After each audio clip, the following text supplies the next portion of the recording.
Bienvenue dans Homme le podcast. Nous, c'est Marc et Marie-Ange. Un mec et une nana aux opinions souvent divergentes qui se retrouvent autour d'interviews pour découvrir et comprendre comment les hommes et les femmes peuvent enfin se rencontrer. Lui a toutes les caractéristiques de l'homme blanc, hétéro, cis privilégié. Et elle est une petite blonde gentille et féministe. Bref, ils semblent être tous deux des clichés de notre société et pourtant de cette rencontre a germé l'idée d'écrire ensemble une nouvelle histoire du masculin. Au-delà des clichés et des injonctions où tous peuvent trouver leur place.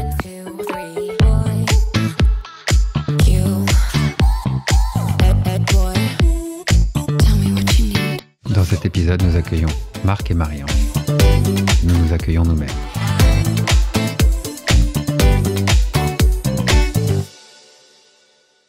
Bonjour Marie-Ange. Bonjour Marc. Bienvenue sur Homme le podcast, Marie-Ange. Bienvenue à toi. Est-ce que tu peux te présenter? Est-ce que je peux me présenter? Je vais essayer. Alors, j'accompagne les gens vers le bien-être, vers plus de bien-être. L'objectif de cet épisode 0, c'est de dire qui on est, pourquoi on est là, pourquoi on fait ça, et c'est quoi notre objectif avec ce podcast. Je suis là et je le découvre avec toi pour deux raisons. J'ai vraiment envie que d'autres corps masculins comme le mien puissent créer, dans lequel on puisse raconter, que ce podcast puisse raconter ou changer, que d'autres corps masculins puissent partager ou que des femmes puissent partager leur expérience de ce que c'est que le masculin et que des hommes qui se reconnaissent pas dans la masculinité qui est présentée ou par le patriarcat ou par la pensée féministe ou par n'importe quel courant de pensée qui dit des choses sur mon corps mais qui moi me paraissent pas correspondre à ce que je vis de l'intérieur. Toi, moi et toutes les personnes qui interviennent puissent permettre d'avoir plus de fluidité, plus d'histoires auxquelles se raccrocher et se construire avec. Ok, mais pourquoi ça t'intéresse? Qui tu es? Qu'est-ce que tu fais? Comment ton cheminement depuis tant d'années t'a mené là et pourquoi? Et donc ça c'est la deuxième partie. La première c'était la version pour présenter le côté genre altruiste. Et la raison profonde, c'est que étant dans un corps masculin, j'ai souvent eu cette sensation que j'étais voué à devenir un monstre le jour où je deviendrais un homme, le jour où je deviendrais adulte, que la seule chose qui était proposée c'était de devenir un violeur, un pédophile, tout ça. Donc Pourquoi tu pensais ça? Pourquoi je pensais ça? Parce que c'était tout ce que j'entendais sur le corps masculin. Parce que toutes les histoires qui étaient racontées sur ce corps-là, il y avait ça. Et ensuite parce que, si je vais le dire, mon père est verbalement abusif avec ma mère, que mon père était un homme qui est né en 1933 que j'aime énormément et en même temps qui était éduqué à la dure par un académicien scientifique et pourtant mon papa était un homme très sensible. Donc je pense que et c'est ce que je découvrais hier, quand tout d'un coup il y a eu des enfants et un petit garçon un peu comme moi, un peu sensible qui est arrivé, ça a dû le confronter. Et donc il a demandé à ce que tout mon monde émotionnel, émotif soit verrouillé.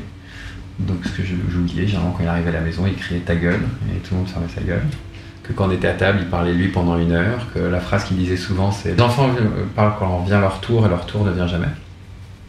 Donc effectivement, on grandit avec l'idée que moi en tant que petit garçon, je n'avais pas de place. Pourtant, je pense que je suis arrivé à un moment intriguant parce que à la fois il y avait une déconstruction de la masculinité à travers le mouvement féministe. Donc à la fois j'avais pas la place d'être un petit garçon et en même temps, à côté on me disait que j'avais le droit d'être autre chose que ça. Juste pour que les gens qui ne connaissent pas et qui nous écoutent, ils se situent. Donc tu t'appelles Marc. Est-ce que tu es OK pour dire ton âge? Dans quel contexte tu as grandi? Et après, j'allais te demander ensuite qu'est-ce qu'il est devenu ce petit garçon, mais ça, ce sera la question d'après. Ok. Je m'appelle Marc Philippe Roland du Direct de la Rivière. La totale. La totale.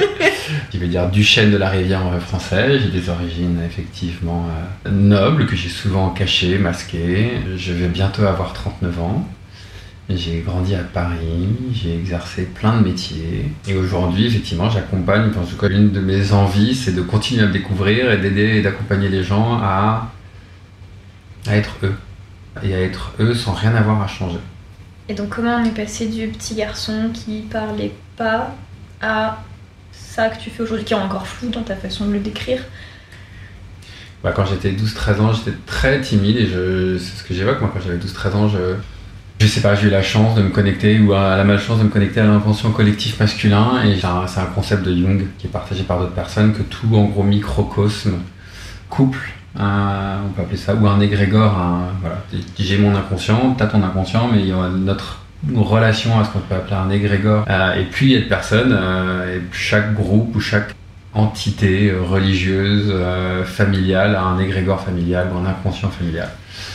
Et moi, j'ai eu la chance de m'y connecter quand j'étais tout petit. Je sais pas trop quoi en faire, parce que pour moi, c'était que de la souffrance et de la violence. Ça veut dire quoi pour toi, se connecter à l'inconscient collectif masculin?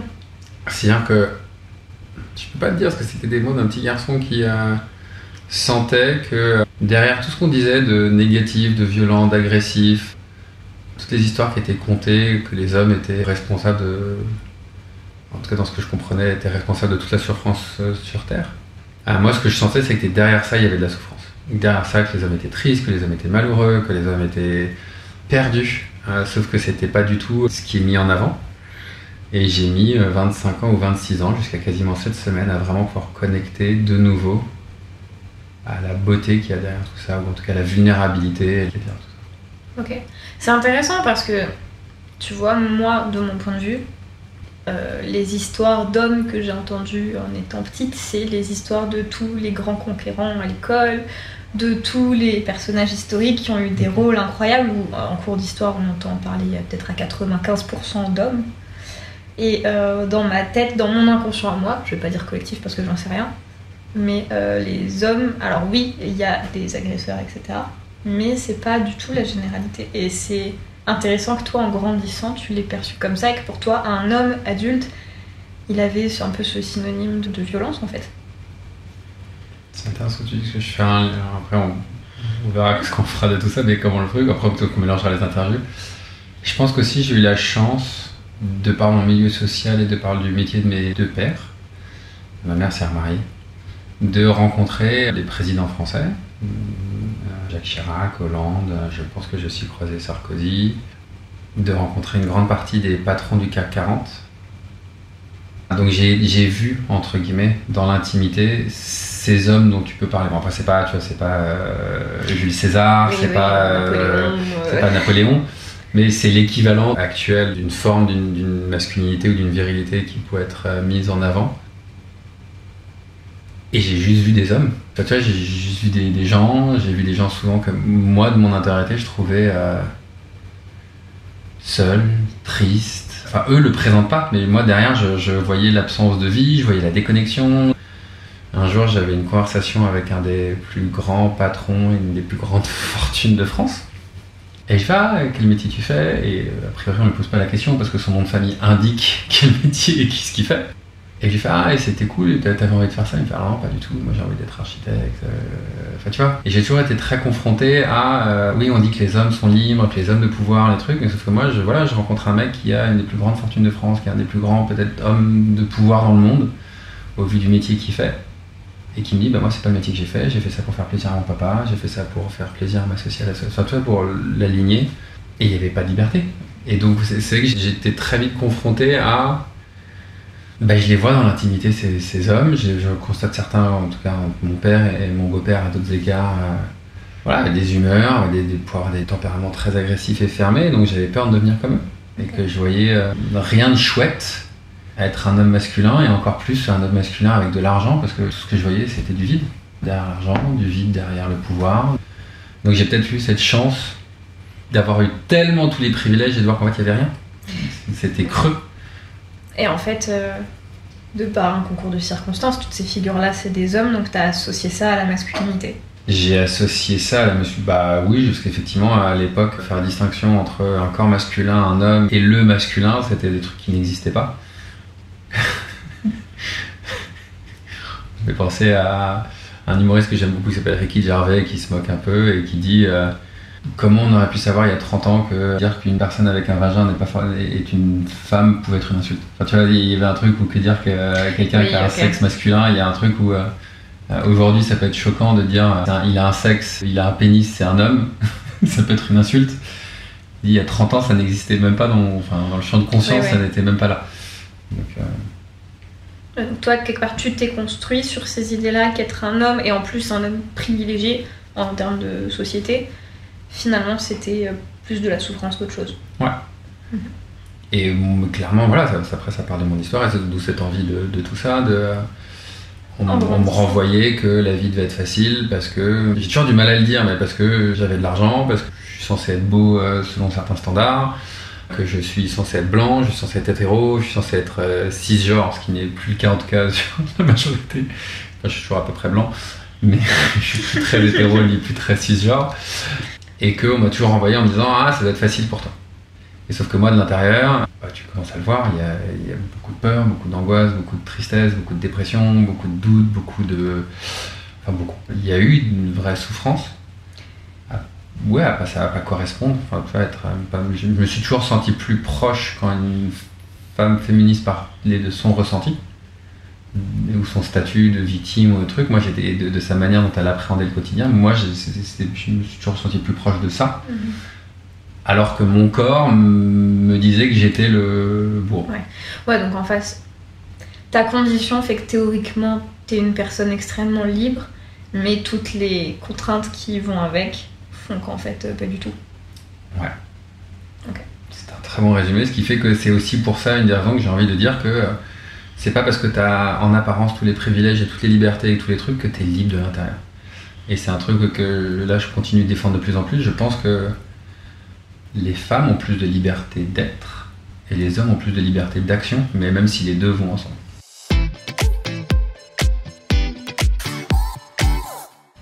Ok, alors avant juste d'arriver au homme-femme, comment t'es passé, en rapide si tu veux, mais l'idée c'est juste que les gens ils comprennent pourquoi on fait ce podcast, et vu que l'idée est venue de toi, je pense que c'est important. T'es passé, tu disais, j'avais une 12aine d'années, j'étais hyper timide, donc dans ce milieu-là, où t'as constaté beaucoup de tristesse et de solitude en fait. Comment t'es passé de ça à ce que tu fais aujourd'hui, et tu fais quoi aujourd'hui? Ça a été quoi tout ce cheminement?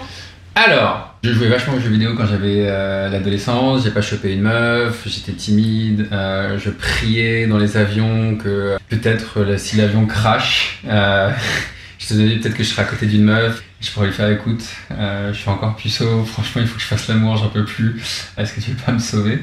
Voilà, ça c'était la pression avec laquelle je vivais. Je sais que je me souviens qu'un jour mes potes avaient organisé un anniversaire surprise et j'ai préféré jouer aux jeux vidéo et j'y suis pas allé. Enfin, j'étais timide à un degré. Et je pense que par mon meilleur pote, ton père était psy, lui a arrêté les jeux vidéo vers 17 ans. Et moi, à un moment, en fait, j'ai fait ok, il y a un truc à cracher en moi. Et j'ai arrêté les études, j'ai commencé à voir un psy, j'ai commencé à dire avec mon vocabulaire d'époque de choper des meufs. Et c'est d'un coup, je fais oh putain, je me sens être humain et il y a une pression de j'ai pas être puceau toute ma vie et j'ai pas être seul toute ma vie. Et parti. Et donc effectivement, dès quand j'avais 17 ans, quand j'ai été voir un psy ou 18 ans, j'étais voir un psy de mon propre chef, un hypnothérapeute ericksonien, donc j'ai commencé à m'intéresser à Erickson, qui est le créateur de l'hypnose moderne. Et suite à ça, j'ai eu envie de faire du cinéma, mais malgré tout j'avais trop peur, donc j'ai fait des études de maths et de sciences pendant 3 ans pour avoir une mention bien. Ok, j'ai une question bateau, mais dans une tête de personne lambda, t'avais peur de quoi? C'était quoi les risques? Les risques de quoi? De faire comédien. Dans la famille, il y a quelques artistes, mais plutôt qui n'ont pas percé. Et j'ai 2 tantes qui ont été artistes et ça n'a pas fonctionné. J'ai un grand-père qui est un artiste plutôt célèbre et pas célèbre. Il était très pote avec De Staël, Delaunay et beaucoup d'artistes qui aujourd'hui, tu vois leur tableau, ça peut valoir plusieurs millions. Mon grand-père, c'est plutôt hors de quelques dizaines de milliers d'euros ou de centaines de milliers d'euros, proportionnellement. Et il y a toujours un truc de ça. Et ensuite, j'ai un de mes parents qui m'a toujours dit que c'était pas un métier d'être acteur, que déjà il avait un de ses fils qui était scénariste et que c'était un sous-métier, que déjà réalisateur ce serait un peu mieux, mais alors acteur ce serait horrible. Enfin, tu vois, le point de vue pragmatique d'une personne potentielle qui nous écoute, c'est est-ce que ça t'aurait mis dans une situation précaire où ça aurait été inconfortable? Est-ce que c'est une question plutôt de rejet de la part de certains proches? Est-ce qu'il y a une pression sociale de peur de l'échec? Oui, j'ai une peur de l'échec et surtout j'avais peur. En fait, je crois que j'avais besoin de me prouver et de prouver à mon entourage que j'étais intelligent académiquement. Ok. Donc je crois que j'ai eu besoin de finir un cycle d'études et de finir 3e de ma 3 ou 4e de ma promo. Mes potes encore de l'époque me considèrent que je suis une tête, alors que la majorité des chances depuis pas du tout cette image de moi. Donc j'ai eu besoin de ça. Et une fois que j'ai fait ça, Je suis parti aux États-Unis, j'ai commencé à faire des études de cinéma, d'art, de photo, de réalisation. Attends, t'as fait quoi? C'était maths et sciences, c'est ça? Ouais, j'ai fait une licence de maths à Dauphine. Donc c'est des maths appliquées aux sciences sociales. Et donc il y a des maths, des stats et de l'éco. Ok. Donc t'as fini ça, t'as fait quoi? T'as fait une licence? Donc t'as fini ça vers 21 ans? Ouais, parce que j'avais fait 2 ans de prépa avant. T'as fini à 23, 24 ans. Ouais, 23. Et donc je suis parti aux États-Unis, j'ai fait que des trucs d'art, de cinéma, de réalisation. Et donc j'ai commencé, je voulais rester là-bas, et puis j'ai eu la chance ou pas que mes 2 parents tombent malades quand j'étais aux États-Unis, et donc là mon monde intérieur s'est effondré. Parce que, comme je le disais avant, je venais d'un monde privilégié. Et une des manières, les gens le savent peut-être pas, mais j'ai lu des bouquins et des trucs comme ça, une des manières de se déculpabiliser quand tu as des privilèges ou de l'argent, c'est de vivre dans la honte. Et aussi d'essayer de pas montrer que tu as des émotions ou tu as des trucs. Tu as un truc où tu essaies de... Ouais, c'est déjà tu as de l'argent, en plus tu vas pas avoir des émotions quoi. Voilà. Franchement, Marc, donc voilà. tu vas pas être humain en plus d'avoir de l'argent. Donc on m'a toujours dit que j'avais plus de chances de quelqu'un, donc j'avais pas le droit de me plaindre, j'avais pas le droit d'être triste, j'avais pas le droit d'être malheureux, j'avais pas le droit d'avoir aucune des émotions négatives. Sauf que c'est pas parce que tu as de l'argent qu'il n'y a pas des morts, il n'y a pas des maladies, il n'y a pas des décès, qu'il n'y a pas des ruptures. Du stress ou de la joie. Du stress ou de la joie, voilà. Et donc à ce moment-là, mon monde s'est effondré quand j'ai cru que mes 2 parents allaient mourir dans la même semaine. Et je pleurais tout le temps et j'ai compris qu'il y avait quelque chose qui ne fonctionnait pas. Et moi à l'époque, quand j'avais vu la première saison de Dexter, je me considérais un peu comme lui, une sorte de robot mécanique qui fait semblant et qui fait comme les autres. Pour pas que ça se voit que t'avais pas d'émotion. Pour pas que ça se voit que j'ai pas d'émotion. En tout cas, c'est que moi j'ai l'impression d'une sorte de caméléon ou d'imitateur, et je faisais semblant d'être un être humain. Ce que je pense que font beaucoup de corps masculins après avoir fini de lire le bouquin d'hier. Et donc suite à ça, à ce moment-là, je crois à peu près au même moment, j'ai ma copine de l'époque m'a passé un bouquin de Mathieu Ricard, parce que je sais que je m'intéressais déjà à la méditation, donc j'ai voulu rencontrer Mathieu Ricard, qui est le représentant du Dalai Lama en France, qui a écrit beaucoup de bouquins et d'ouvrages, qui est quand même un moine assez reconnu en France, fils d'un grand philosophe français. Et donc à ce moment-là, j'ai commencé à aller vers faire des retraites parallèles avec des maîtres tibétains en France. Puis je suis allé faire... Donc là, t'es rentré des États-Unis quand mes parents étaient malades, je suis rentré des États-Unis. Et je me suis donné 10 ans pour gérer ça avant de repartir sur la route. Ah, 10 ans quand même. Ouais. Ok, on entend souvent des gens dire ok, je prends 1 an ou je prends 2 ans pour me remettre sur... Non, toi tu en as pris 10. Non, c'était pas 10 ans pour me remettre, c'était 10 ans pour me libérer de mon histoire familiale. Ok, c'est beau de t'être accordé 10 ans. Ça veut dire que t'étais indulgent avec toi-même, que ça se passe pas comme ça. Ouais. Bah, je voyais le chantier. J'avais le pressentiment du chantier. Et non, c'est pas la même chose de dire 1 an pour me remettre d'une rupture ou 1 an pour me remettre d'un truc. Là, c'était 10 ans pour... Dans 10 ans, je suis libre de ma famille. Je suis libre de mes parents, de mon éducation. Je me libère de tout mon passé. Petit spoiler, on est 15 ans après. Non, on est 10 ans. Et 23 ans. Ah non, t'es resté un petit peu aux États-Unis. Ouais, donc on est dans les 10 ans. Il s'est passé 10 ans et demi avant que en gros le truc s'est passé en gros quasiment jour pour jour, c'est passé 10 ans. Waouh. Est-ce que c'est pas toi qui as programmé ton cerveau pour que ça prenne 10 ans? On ne saura jamais. On ne saura jamais. Après, mon père est mort au bout de 10 ans, donc je suis pas sûr que c'est moi qui ai programmé la mort de mon père au bout de 10 ans. Ok, je savais pas cet élément. Mais papa, désolé si c'est moi, mais c'était pas... Je me suis donné 10 ans pour me libérer de mes parents, et il s'est avéré que dans les 10 ans, mes 2 parents sont morts.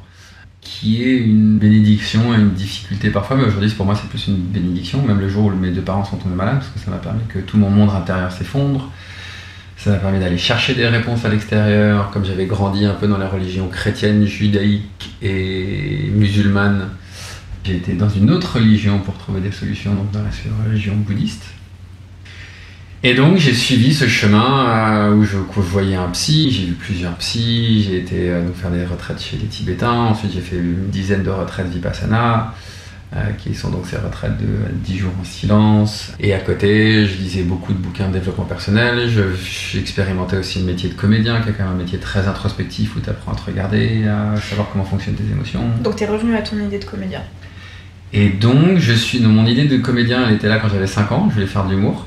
parce qu'on se faisait tellement chier à la maison que je décidais que c'était moi le petit, je faisais des blagues à la maison. Je faisais rire ma soeur jusqu'à ce qu'elle pisse sa table, parce qu'on vraiment se faisait trop chier. Et d'abord je voulais être réalisateur, et puis en fait un jour je me suis mis devant la caméra et en fait j'ai réalisé que j'étais plutôt plus exhibitionniste que voyeuriste. Parce que c'est un très beau métier, réalisateur-comédien, c'est un voyeuriste qui qui passe du temps avec des exhibos, et donc c'est très agréable. On peut dire ça comme ça. Bah ouais. Ok. Ouais, on peut dire ça comme ça. Bah oui, il y en a un qui regarde et un qui montre. Exactement. Bah ouais. C'est toujours important d'avoir chacun son truc. Et s'il n'y a pas d'exhibo, il n'y a pas de voyeuriste. Enfin, en tout cas, de manière consentie. Hein, voilà. Pour revenir à ce qu'on disait tout à l'heure. Et donc, j'ai commencé à explorer la CNV. Puis la CNV, c'est quoi? La communication non violente. C'est un outil, je sais plus, des années 60, un truc comme ça, créé par Marshall Rosenberg. Le principe de base, c'est plutôt que d'utiliser le tu avec des reproches, tu utilises des jeux avec tes ressentis. Ça, c'est le principe de base. Avec un schéma. Et moi, ça m'a permis, la CNV, moi qui avais peur de communiquer et de mal faire, j'ai souvent cette peur et cette appréhension de mal faire, de pas bien faire les choses. Tout d'un coup, on me disait, voilà, si tu communiques comme ça, tu communiques bien. Et donc, je me suis permis de commencer à communiquer. J'ai un peu fait péter plein de trucs dans ma famille, parce que je me suis permis de challenger les trucs. À ce moment-là, c'était juste ta sœur et toi.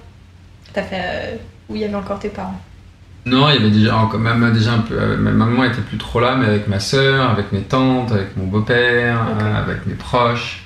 J'ai commencé à plus verbaliser, plus communiquer, plus oser dire et partager mes ressentis. Et donc voilà, il s'est passé tout ça avec les Tibétains et tous les trucs. Et donc il y a eu de la communication non violente. J'ai été suivi en individuel et j'ai fait des stages. Et j'ai toujours eu ce truc autour de la masculinité, du genre, de la réflexion, de comment je me comportais dans mes relations amoureuses, à parfois jouer la victime, à parfois jouer le sauveur, à parfois jouer le bourreau. C'est le triangle de Cartman qui m'est apparu assez évidemment un jour. Et très marqué par le titre d'un homme qui s'appelait Guy Corneau, dont le livre s'appelait Victime des autres, bourreau soi-même. Et le titre m'a vachement marqué sur toutes les réflexions de qu'est-ce que c'est qu'un bourreau, qu'est-ce que c'est qu'une victime, comment tout ça avance. Et toujours cette quête, ou très souvent cette quête de justesse, qu'est-ce qui est juste, qu'est-ce qui fonctionne. Et il s'est passé pas mal d'années sur ça. J'ai découvert la constellation familiale, qui est un outil que j'adore, auquel je vais me former. Puis après, j'ai effectivement fait des voyages plus dans l'univers tantrique, dans lequel j'ai rencontré beaucoup de personnes plus distancées du patriarcat, plus déconstruites, dans lequel toutes les notions de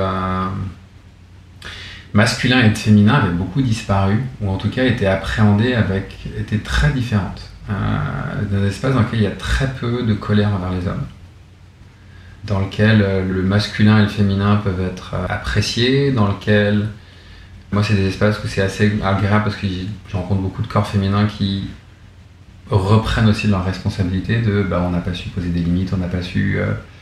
Et donc pour moi c'est un espace dans lequel j'ai énormément évolué et aimé évoluer parce que je me suis senti à égalité avec les personnes qui étaient avec moi. Il n'y avait pas une victime et un bourreau, il y avait juste des êtres humains qui tentaient de faire leur mieux et comment on va essayer de vivre ensemble en faisant de notre mieux. Et il n'y en a pas un qui est plus responsable que l'autre de la situation. Ok. Et donc pour faire le lien avec aujourd'hui, en gros qu'est-ce que tu fais aujourd'hui comme boulot? C'est la question bateau, mais qu'est-ce que t'as comme activité? Et ce podcast, on voit le truc venir, ça semble assez évident, mais comment t'en es arrivé à cette idée de podcast que tu m'as proposé il y a 6 mois de ça? Donc effectivement, après ces milieux tantriques, j'ai été dans des univers, je me suis formé en coaching, en massage du visage, en massage tantrique et holistique, et j'ai été évolué dans des univers beaucoup plus sex positif, chamanique, qui mélangeaient un peu tout ça. Et c'est venu complètement shifter toutes mes croyances dans des univers où je pouvais aller, tous les trucs que je disais sur le masculin et l'ombre du masculin, tout d'un coup j'avais des espaces pour l'explorer. J'ai vu aussi aller explorer les ombres du féminin, ce qui m'a permis d'avancer. Et tout ça fait que aujourd'hui j'ai envie de partager ça sous plein de formes. Et donc d'accompagner les gens vers plus de vulnérabilité, d'être, de ce que je disais au début, de pouvoir être eux. Ça y est, j'ai compris. En fait, ton travail aujourd'hui, c'est d'autoriser les émotions chez toi et chez les autres. Et petit, t'avais pas cette autorisation-là? C'est un peu plus que ça, parce qu'aujourd'hui, je considère que Je suis fan et je suis pas fan. Je suis plus très fan. Je suis pas forcément fan des émotions aujourd'hui. Parce que pour moi, l'émotion est une construction mentale. Et aujourd'hui, je trouve qu'on donne parfois trop d'importance aux émotions. Et pas assez, pour moi, à quelque chose qui est plus neutre, qui est le senti ou le ressenti ou les sensations derrière l'émotion. Et je vais expliquer si tu veux. Ouais, je me permets juste un niveau avancé de cette question, c'est-à-dire qu'aujourd'hui, le monsieur tout le monde, on est quand même dans une société où on est globalement déconnecté de nos émotions, et les gens qui s'intéressent aux émotions aujourd'hui, ça commence à... C'est pas une tendance ou une mode, mais ça commence à être un peu démocratisé. Toi, t'en es au stade d'après où t'as parcouru cette question de l'émotion, et où t'en es au stade d'après du ressenti qui va derrière. Mais en fait, je pense que pour tout le monde, déjà, juste se reconnecter à ses émotions, savoir ce que c'est, quoi en faire, etc., c'est déjà pas rien. Et toi, t'es encore au truc d'après. Je sais pas si au truc d'après, c'est parce que j'ai quasiment commencé par ça. Vipassana, c'est ça. C'est observer, c'est... Ouais, mais Vipassana, c'est déjà un niveau avancé en méditation comparé à celui qui utilise petit bambou 2 fois 10 minutes dans la semaine, tu vois. J'adore ce que tu fais toujours, Monsieur Tout le Monde. Je ne sais pas qui est Monsieur Tout le Monde. Si Monsieur Tout le Monde nous écoute, s'il vous plaît, venez vous présenter et venez dire bonjour à Marie-Ange et moi. Je ne sais pas qui est Monsieur Tout le Monde. C'est pour ça que je t'en parle tout le temps. Non, les émotions, c'est génial, c'est une porte d'entrée, j'en vis beaucoup. Sauf que parfois, moi j'ai vécu dans des univers dans lesquels les gens sont plutôt très fluides sur ça. Mais parfois par sentiment de répression, parce qu'on a, comme dans beaucoup de trucs, quand t'as trop réprimé un truc, tu veux lui donner en contrepartie, pour contrebalancer, tu veux lui donner trop de place. Et donc parfois aujourd'hui, je vis dans un monde et avec des personnes où tout d'un coup, l'émotion, le désir, le besoin devient tout puissant. Ah, ok.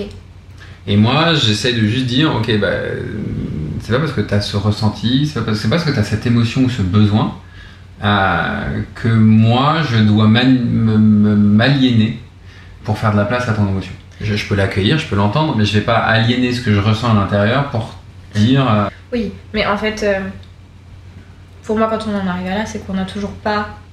Enfin, comment dire, c'est qu'on...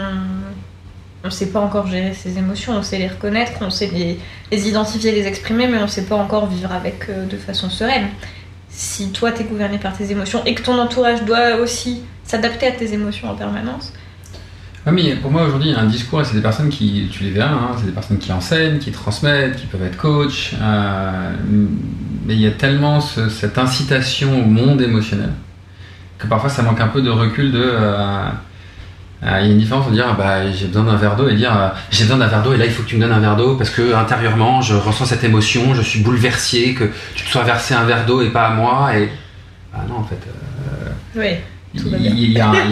Ça peut avoir un exemple couillon mais c'est moi j'ai des exemples de personnes qui me disent mais là je t'exprime juste mes désirs, ok exprime-moi tes désirs mais t'es pas obligé d'être dans un il y a un truc oui, où aujourd'hui, je vais pas faire ce parallèle-là tout de suite, mais... Garde tes parallèles pour les 8 prochains épisodes qu'on va enregistrer. Mais non, mais c'est parce que après, je vais aller critiquer un endroit, après tu pourras l'enlever ou pas. J'en parlais hier avec une copine sur les cycles des menstruations. Moi, je vis dans un espace où parfois, il y a presque ce truc, ça y est, j'ai mes règles, il faut que j'arrête tout. J'ai des copines, elles sont très aujourd'hui j'ai mes règles, je ne peux plus rien faire, il faut que je prenne soin de moi pendant 5 jours, je ne peux plus parler, je ne peux plus porter un sac. Il y a un truc, une sorte de toute puissance à cet espace émotionnel qui moi je trouve génial de suivre le cycle, mais je trouve qu'on pourrait, et pour les mondes émotionnels, trouver un... Ouais, alors en tant que nana, dans mon référentiel de nana, ça reste une exception ces cas-là. Oui, mais moi je vis dans des univers. Ouais, mais moi j'entends plus souvent des nanas qui ont de l'endométriose. Oui, l'endométriose, c'est pas forcément les règles, c'est une vraie maladie qui est liée à beaucoup de trucs psychiques. En termes de fréquence, j'entends plus souvent ça que la personne qui dit j'ai mes règles, je ne fais plus rien et je prends soin de moi. Ce qui est pas mal, juste que c'est moins fréquent dans ce que je rencontre moi en tant que nana. C'est là que c'est intéressant, parce que moi je vis dans des univers où quasiment tout le monde est comme ça. Oui, mais t'évolues dans des univers qui sont quand même atypiques. Ouais. Et c'est pas un mal. Hein. Non. J'espère que tu le sais. Non, que je ne critique pas du tout. Mais non, mais au contraire. Mais et donc pour revenir dans ce que transmet entre guillemets en reste transmis dans Vipassana et le Bouddha, c'est qu'en gros on a une sensation. On a 5 sens, et ou 6 sens avec le mental. Et chaque sens, à chaque fois qu'il est au contact avec un truc externe qui peut être donc un son, un toucher, un goût, une odeur, il y a une réaction physique à l'intérieur. Et donc il y a des sensations qui se produisent dans ton corps.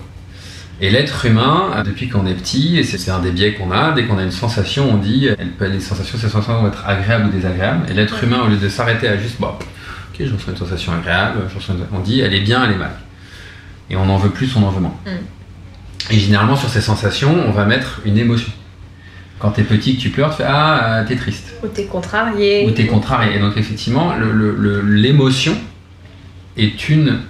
C'est là en ça que je dis que c'est une construction mentale, c'est un label posé sur un ensemble de symptômes, d'expression, symptômes, j'aime pas le terme, d'expression corporelle, des larmes, d'un truc, d'une réaction physiologique. Et en même temps, surtout chez les enfants, être capable de nommer parce que être capable de nommer, c'est être capable de comprendre, c'est un vrai côté libérateur aussi. Mais c'est génial, je dis pas que je dis juste, comme tu disais tout à l'heure, mon truc c'est d'amener les gens à l'émotion, moi j'ai envie d'aller effectivement un cran plus loin que ça.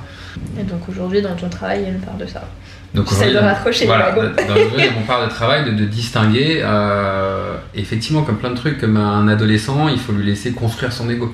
Laisser un adolescent construire son ego, sa personnalité, vous challenger, s'opposer, se construire, se rigidifier, c'est important.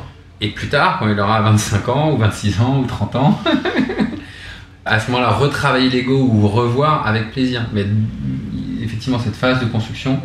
Mais c'est juste qu'aujourd'hui, j'entends beaucoup, dans certains milieux, on revient à une sorte de toute puissance de l'émotion, une toute puissance du désir et du besoin. Or, c'est juste, et moi, ce que j'ai aujourd'hui, c'est ce que j'ai envie de transmettre, donc c'est vous accepter tel que vous êtes d'instant en instant sans avoir à revendiquer quoi que ce soit. Il n'y a rien à changer. C'est marrant, parce que moi, j'ai l'impression que surtout dans ce projet, t'es là pour revendiquer. L'idée, ultimement, c'est que j'ai plus rien envie de revendiquer. C'est l'idée que tu as aujourd'hui que tu n'as plus envie de revendiquer, ou c'est que tu espères que à la fin du podcast tu n'as plus rien à revendiquer? Ultimement, j'espère que j'ai rien à revendiquer. Dans tout, j'ai plus envie de rien de revendiquer. Ok. Et j'ai envie, et c'est ce qui est un peu en train de changer là sur ce podcast, et j'ai envie de par moments j'aurai des revendications qui viendront, mais j'ai plus envie de le faire. J'ai plus envie de dire voilà, moi je pense ça. Ça me fait du bien si quelqu'un pense comme moi, parce que je me sentirai un peu moins seul. Ça fait une des raisons pour laquelle parfois on partage de la pensée, qu'on c'est agréable d'avoir des gens qui pensent comme ça. Et en même temps, tu peux penser différemment, et ça veut pas dire que moi j'ai tort, ou j'ai plus envie de revendiquer que les corps masculins souffrent, que tout ça, pour moi c'est une évidence. Si je peux influencer des gens pour s'ouvrir à ça, cool. Convaincre, je l'ai fait pendant 10 ans et je me suis pris des murs. Donc accompagner. Accompagner, et pour moi c'est vraiment c'est ce que je disais hier à quelqu'un, j'animais un stage et me remercier de ma présence et du fait que j'étais un peu fermé pendant le week-end. Et je dis, moi aujourd'hui, voilà, ce que j'ai envie de pouvoir m'autoriser à être et t'autoriser à n'importe qui, c'est voilà, d'être ouvertement fermé. C'est-à-dire qu'avant, j'avais toujours ce truc il faut changer, il faut évoluer, il faut être dans l'émotion, il faut être dans le partage, il faut des trucs, il faut être un meilleur être humain, il faut ouvrir son cœur, il faut se connaître.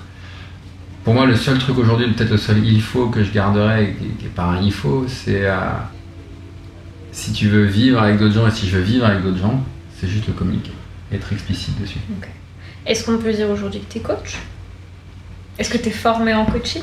Je suis formé en coaching, je ne suis pas coach parce que j'aime pas dire le mot être, mais je travaille en tant que coach. Ok. Je travaille en tant que comédien, je travaille en tant que coach, je travaille en tant que masseur, je travaille en tant que créateur de contenu de podcast et pour Instagram. Dans toutes tes activités, il y a un point commun qui est l'expression et l'accompagnement. Il y a l'expression, l'accompagnement et il y a le... Sauf peut-être en tant que comédien, t'as moins la part accompagnement. Non, elle est d'une pas autre bien. façon, Ouais. ouais. Mais il y a clairement une approche holistique de l'ensemble du corps, du mental, que tout est bienvenu, que tout est là, que... En fait, que ce soit toi ou les gens, le but c'est d'incarner. Ouais. Ok. On va y arriver à décrire ce que tu fais. Un jour on y arrivera.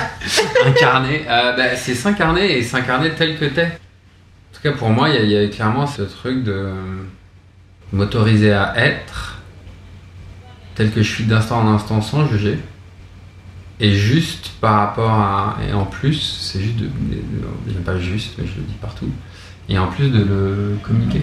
De plutôt dire, là je boude à tout à l'heure. Là, je suis très heureux, bref. D'où l'idée de ce podcast. On a fait la boucle. L'idée, c'est que tout soit explicite. Moi, mon but, c'est que tout soit explicite. Donc le podcast, il vient de là.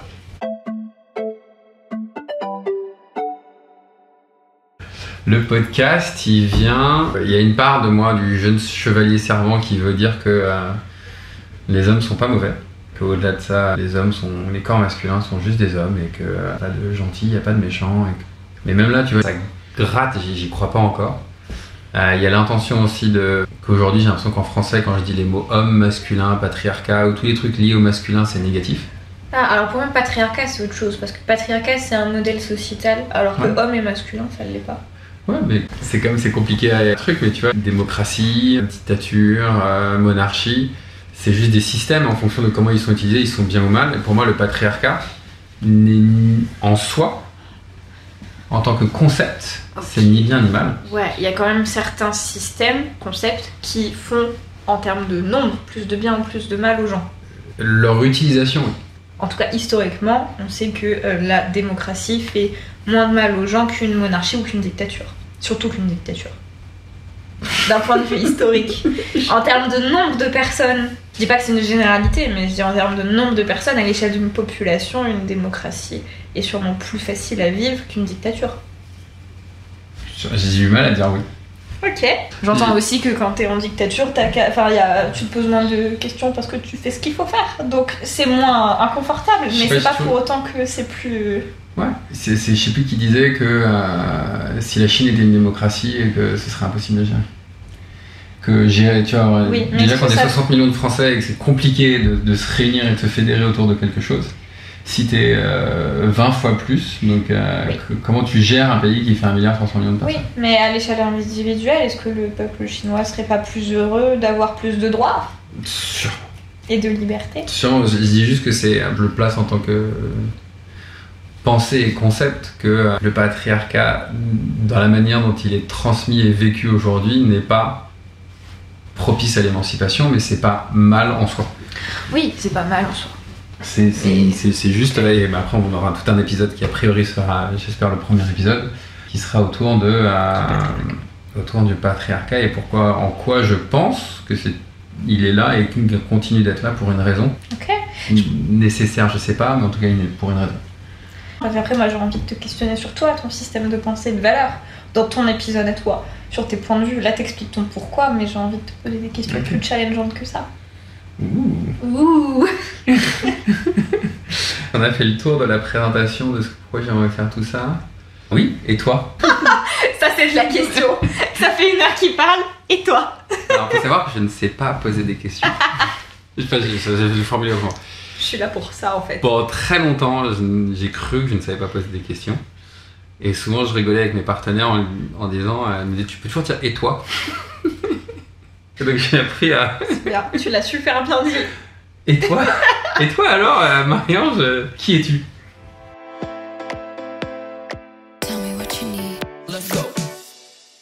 Point de vue hyper pragmatique, dans la vie, je suis social media manager, c'est comme ça qu'on se connaît. Moi, mon travail, c'est d'accompagner des projets sur les réseaux sociaux pour les aider à être vus. Et j'ai un positionnement un peu particulier, c'est que contrairement à plein de gens qui font le même boulot que moi je suis pas dans une course aux likes, aux abonnés, etc. Par contre, j'ai vraiment à cœur de mettre en lumière des projets qui font sens à mes yeux, dont le tien. Et je bosse pas que avec toi, mais chaque projet avec lequel je travaille, j'ai cette sensation qui contribue à un truc qui est beau, qui a vraiment un sens, qui va faire du bien aux gens. Alors c'est pas un positionnement évident, il m'a fallu 1 an pour qu'il n'y ait plus aucun client qui soit pas aligné avec ça, mais là aujourd'hui c'est le cas. Et donc c'est comme ça qu'on se connaît. J'ai commencé à bosser avec toi il y a 1 an maintenant. C'est ça, plus d'1 an. Et voilà, c'est ça mon travail. Donc je bosse dans la com et je fais de la stratégie sur les réseaux sociaux. Ça c'est vachement plus rapide. 1h10 et toi 10 secondes. Il faut clairement sentir qu'il y ait une énergie plus masculine ou féminine au niveau du travail. Je suis chef d'entreprise. Toi, c'est quelque chose que tu formelles pas encore tel quel.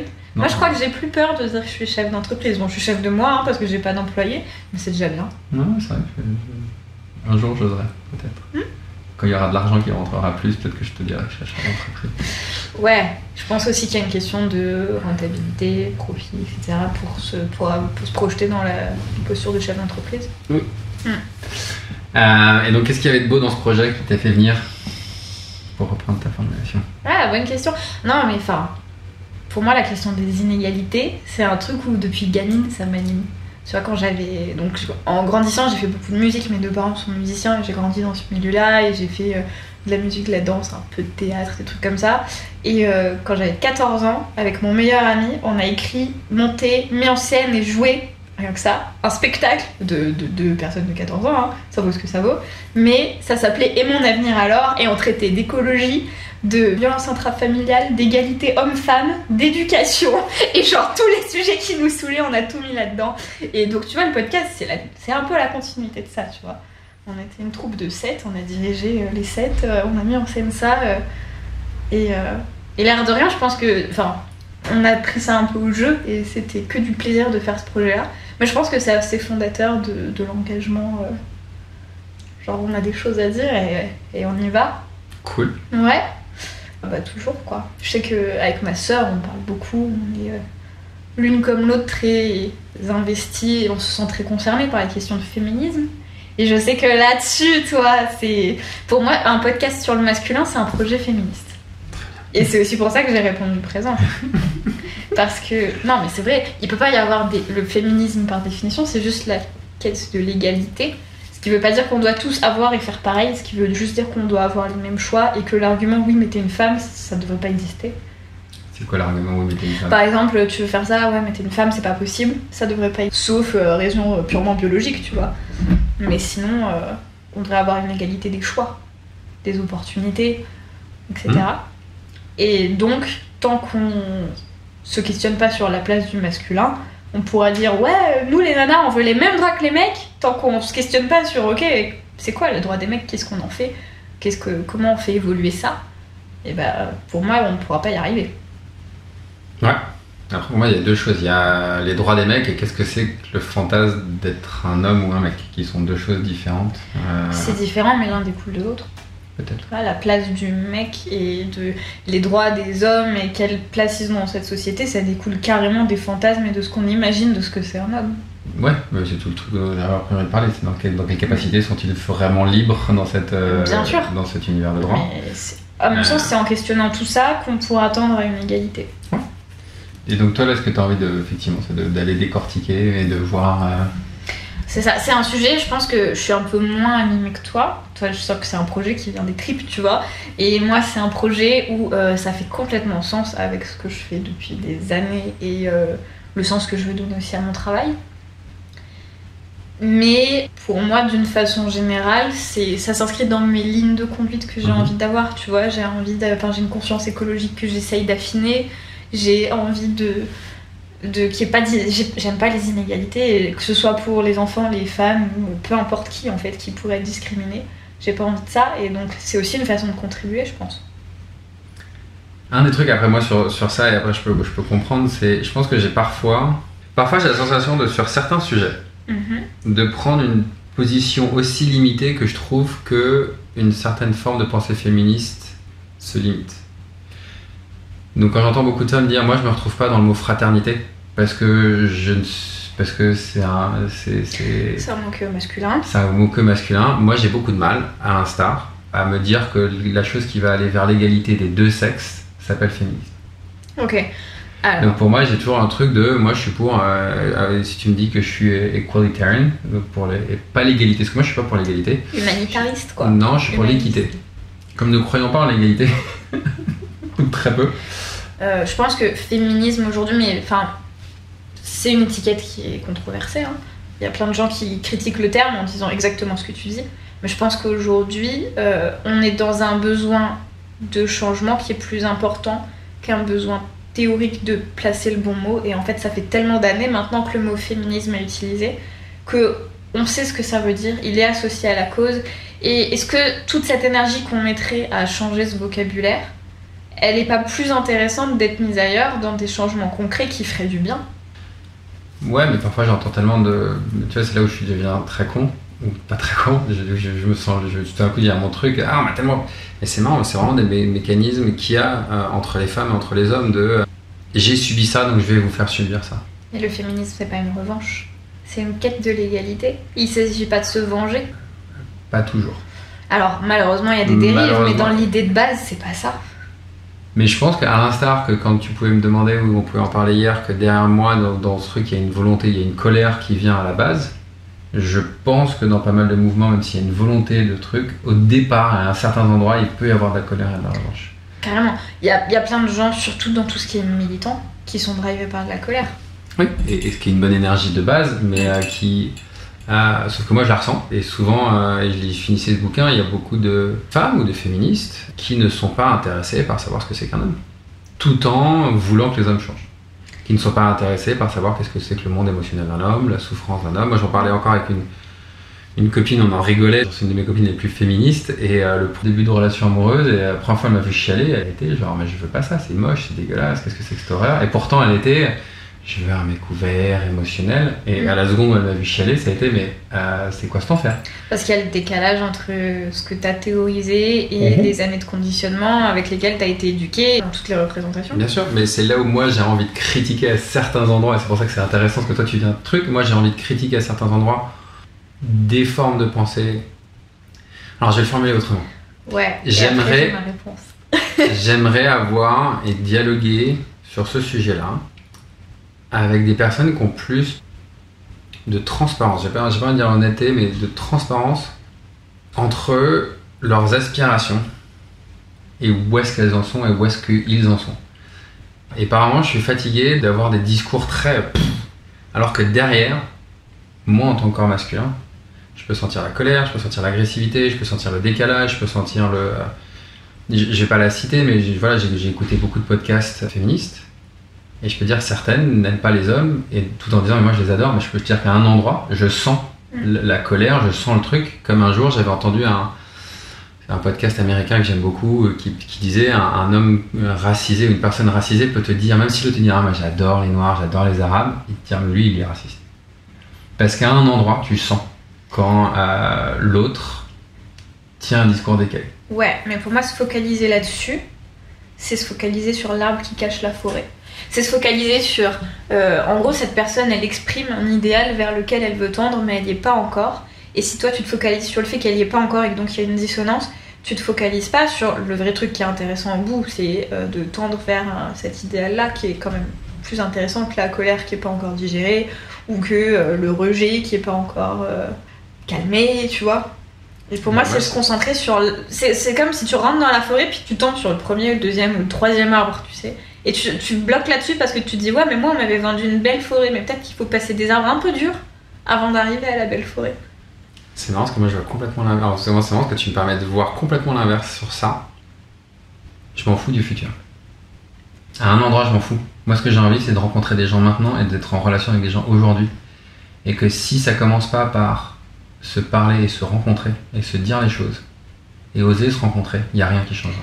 Mais toi, ce projet-là, il a commencé par la colère. Ce que je veux dire, c'est que pour moi, et c'est possible, comme j'ai peut-être parlé comme des gens qui m'agaçaient à une époque, ou comme mon prof de théâtre qui, quand il était là, il me disait on s'en fout de faire des vocalises parce qu'il les avait faites et qu'il les maîtrisait. Et c'est possible que je parle avec plus de trucs, mais pour moi aujourd'hui, si on veut une rencontre entre tous les genres, toutes les couleurs, tous les sexes, c'est pas en parlant d'un futur, c'est en se rencontrant aujourd'hui, maintenant. Et si aujourd'hui je peux pas rencontrer l'autre, tu vois, j'en parlais hier avec une amie et j'écoutais Franck Lovey que je réécoute souvent, et à un moment il dit moi je suis biaisé, je suis sexiste, mais je vais faire au mieux, et je trouve ça plus intéressant de rencontrer dans une conversation avec quelqu'un qui me dit bah ouais, à des endroits j'aime pas les hommes, à des endroits j'aime pas les femmes, à des endroits je suis sexiste, à des endroits je suis raciste, à des endroits à des endroits j'aime pas les hommes, à des endroits j'ai beau avoir des origines juives, je peux être antisémite, j'ai beau avoir... Je suis le fruit de ma société. Et moi, si je ne peux pas rencontrer des humains qui peuvent avoir une conversation avec moi en me disant bah ouais, à des endroits j'aime pas les hommes, à des endroits je peux être plus sexiste que toi, à des endroits les meufs se tirent plus des bâtons dans les roues dans une entreprise que les mecs, et les mecs sont dans certaines situations sont plus prêts à avoir une boss femme que des femmes à avoir une boss femme. Si on peut pas dire ces trucs, tu vois, si on peut pas avoir et qu'on peut pas se rencontrer et qu'on est juste là à dire mais moi j'ai raison et toi t'as tort et trucs, bah s'il n'y a pas de rencontre, comment on se rencontre ? C'est hyper intéressant parce que je le vois pas dans ce sens-là. En fait, quelque part, ce que t'attends des gens qui sont des militants, qui espèrent un projet, donc qui se projettent dans le futur. Toi, tu dis oui, mais moi je veux rencontrer maintenant. Et t'attends que maintenant, il soit quand même un peu sorti de cette colère pour être capable de verbaliser tout ça. Parce que tant que t'es dans la colère, c'est dur de verbaliser tout ça. Et en fait, ça, pour moi, ça implique d'être sorti de la phase qui est extrêmement colérique. Et pour sortir de la phase qui est extrêmement colérique, ça demande quand même de faire preuve d'une sorte d'amour inconditionnel envers les autres. De dire, ok, ils ont peut-être des défauts, peut-être que je leur en veux parce que j'ai eu mal, mais je vais essayer d'aimer les gens tels qu'ils sont. Ouais. Mais toi, dans cette rencontre-là, où tu dis, ok, mais moi je veux pas des gens qui pensent à demain, je veux des gens qui sont capables d'exprimer ça aujourd'hui, est-ce que c'est de l'amour inconditionnel de dire que ce que t'as besoin, c'est de voir des gens qui sont déjà capables? Est-ce que... Je comprends. Alors, j'ai essayé de le reformuler. Moi, j'aurais envie d'avoir une conversation qui me dit, mais moi, je suis en colère. Et pour l'instant, je suis accroché à ma colère. Moi, j'ai envie de... Tu vois, ce que je veux dire, c'est que j'ai du mal à rencontrer... Et ça, c'est vrai. J'ai beaucoup de mal à rencontrer quelqu'un qui peut pas me parler de ce qu'il est là. Tu vois, si tu me dis, ouais, je suis en colère. Ok, t'as du mal quand c'est pas authentique. J'ai du mal quand tu vas plutôt te dire, les gens, c'est tous des connards, plutôt que de dire, ok, je suis en colère. Ouais, je suis vénère. Ok. J'ai envie... Tu vois, par exemple, et c'est un des exemples, et c'est pour ça que je l'adore, Virginie Despentes. J'aime sa colère. C'est la seule femme sur Terre, ou sur le club féminin, qui me dit, j'encule les mecs, et je n'ai aucune réaction. Par contre, je peux entendre une nana ou un podcast féministe qui dit, moi, j'adore les mecs, et tout mon corps fait, oh putain, mais c'est violent ce que t'es en train... Genre, parce que Virginie Despentes a un truc... Tu sens le manque d'authenticité chez elle. Elle est tellement... Elle s'en bat les yucks, ou bat les ovaires, ou bat elle s'en bat ce qu'elle veut. Elle s'en fiche. Elle s'en fiche. Mais il y a un truc, c'est tellement incarné. Quand on reparle de l'incarnation, c'est tellement incarné, c'est tellement vrai, c'est tellement... Il n'y a pas de jeu, il n'y a pas de truc, c'est là. Putain, okay. Moi je peux la rencontrer, je peux l'écouter. Donc là où t'as du mal, c'est quand ça fait semblant, mais même parfois semblant vis-à-vis d'eux-mêmes.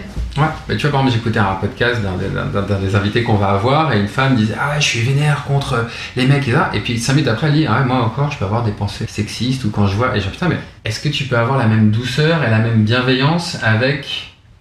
Enfin, tu vois, et dire, putain, bah, je comprends, mec, que en fait, tu penses sexiste, parce que moi je l'ai la même pensée, et je suis en colère que moi je l'ai, et donc je vais projeter ma colère sur toi, tu vois, et à cet endroit-là, moi je peux rencontrer la colère. J'adore la colère, c'est une énergie que je trouve magnifique. Même en ce moment, je suis en train de quasiment faire la promotion de la violence, que je trouve que c'est une belle énergie, c'est un truc vie, c'est un truc vital.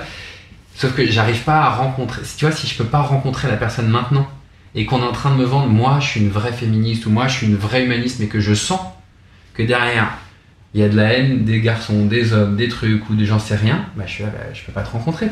Ok.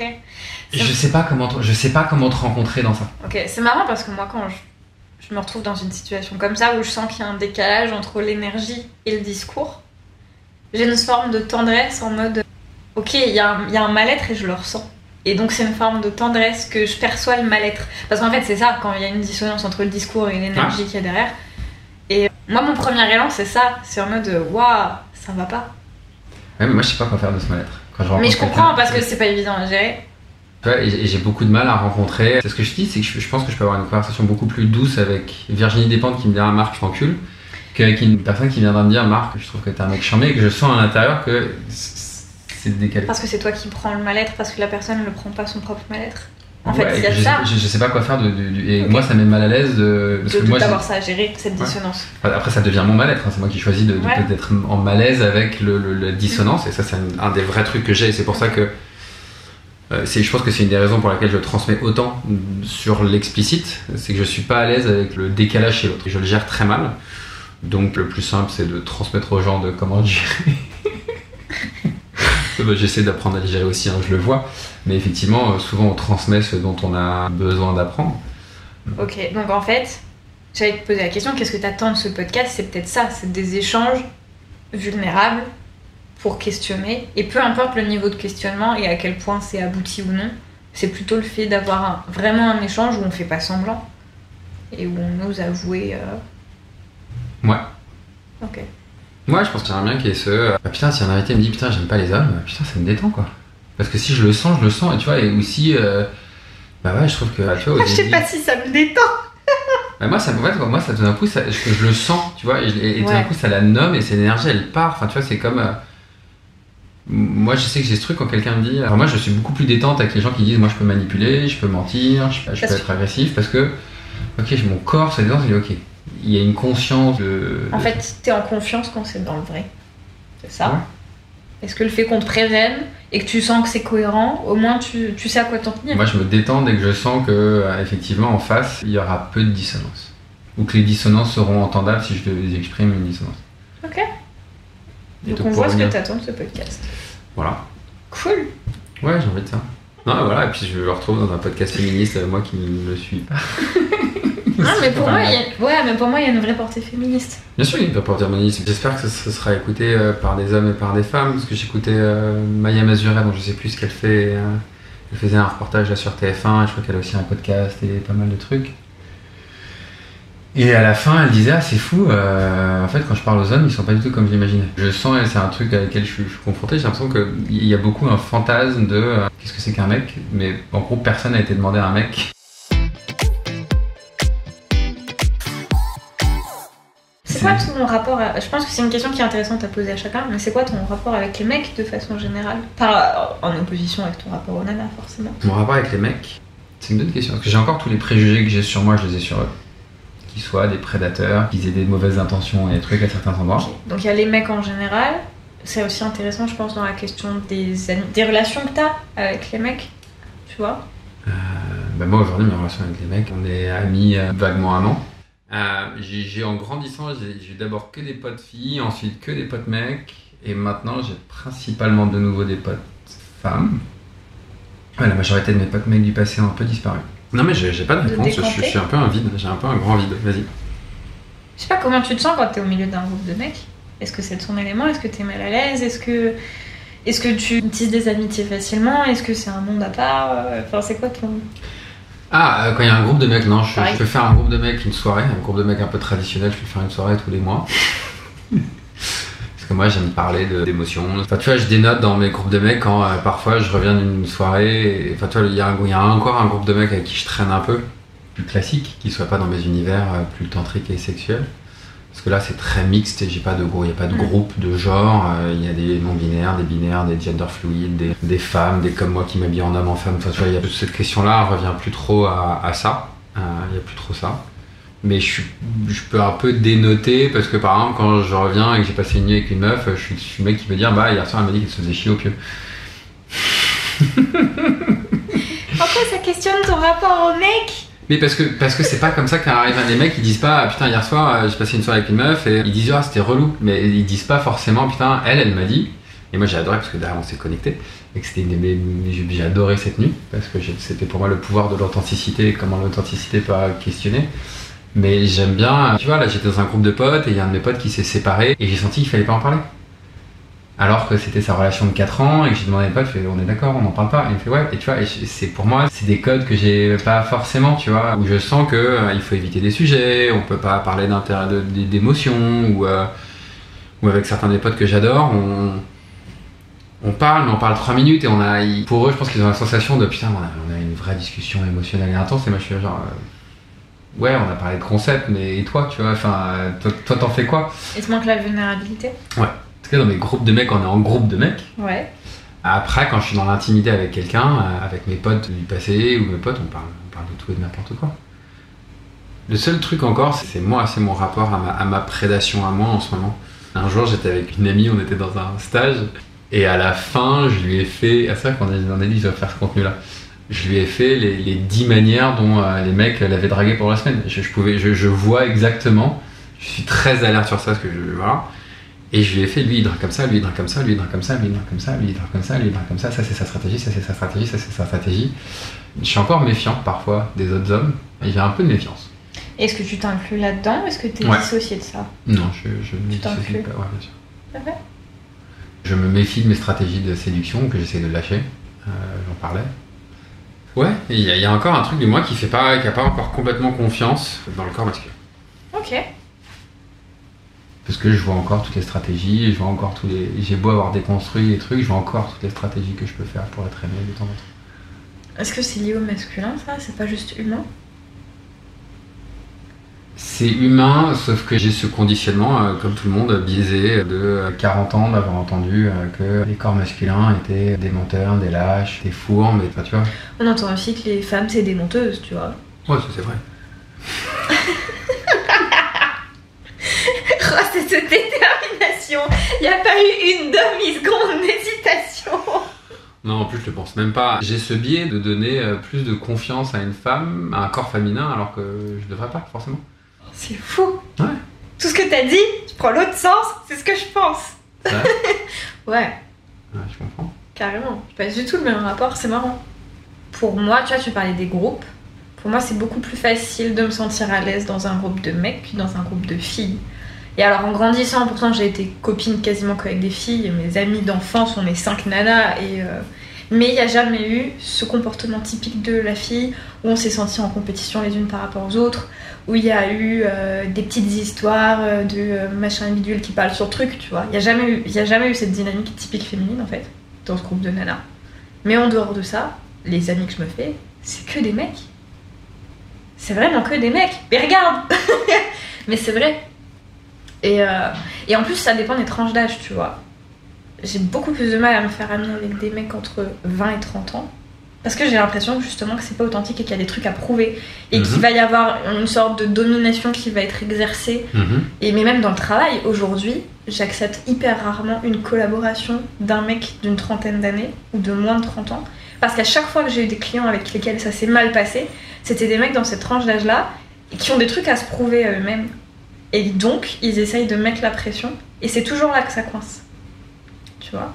Mais en dehors de ça, dans les amis que je me fais, c'est beaucoup plus facilement des mecs que des filles. Parce qu'avec les filles, comme tu dis, j'ai toujours cette sensation de à quoi je m'en tiens.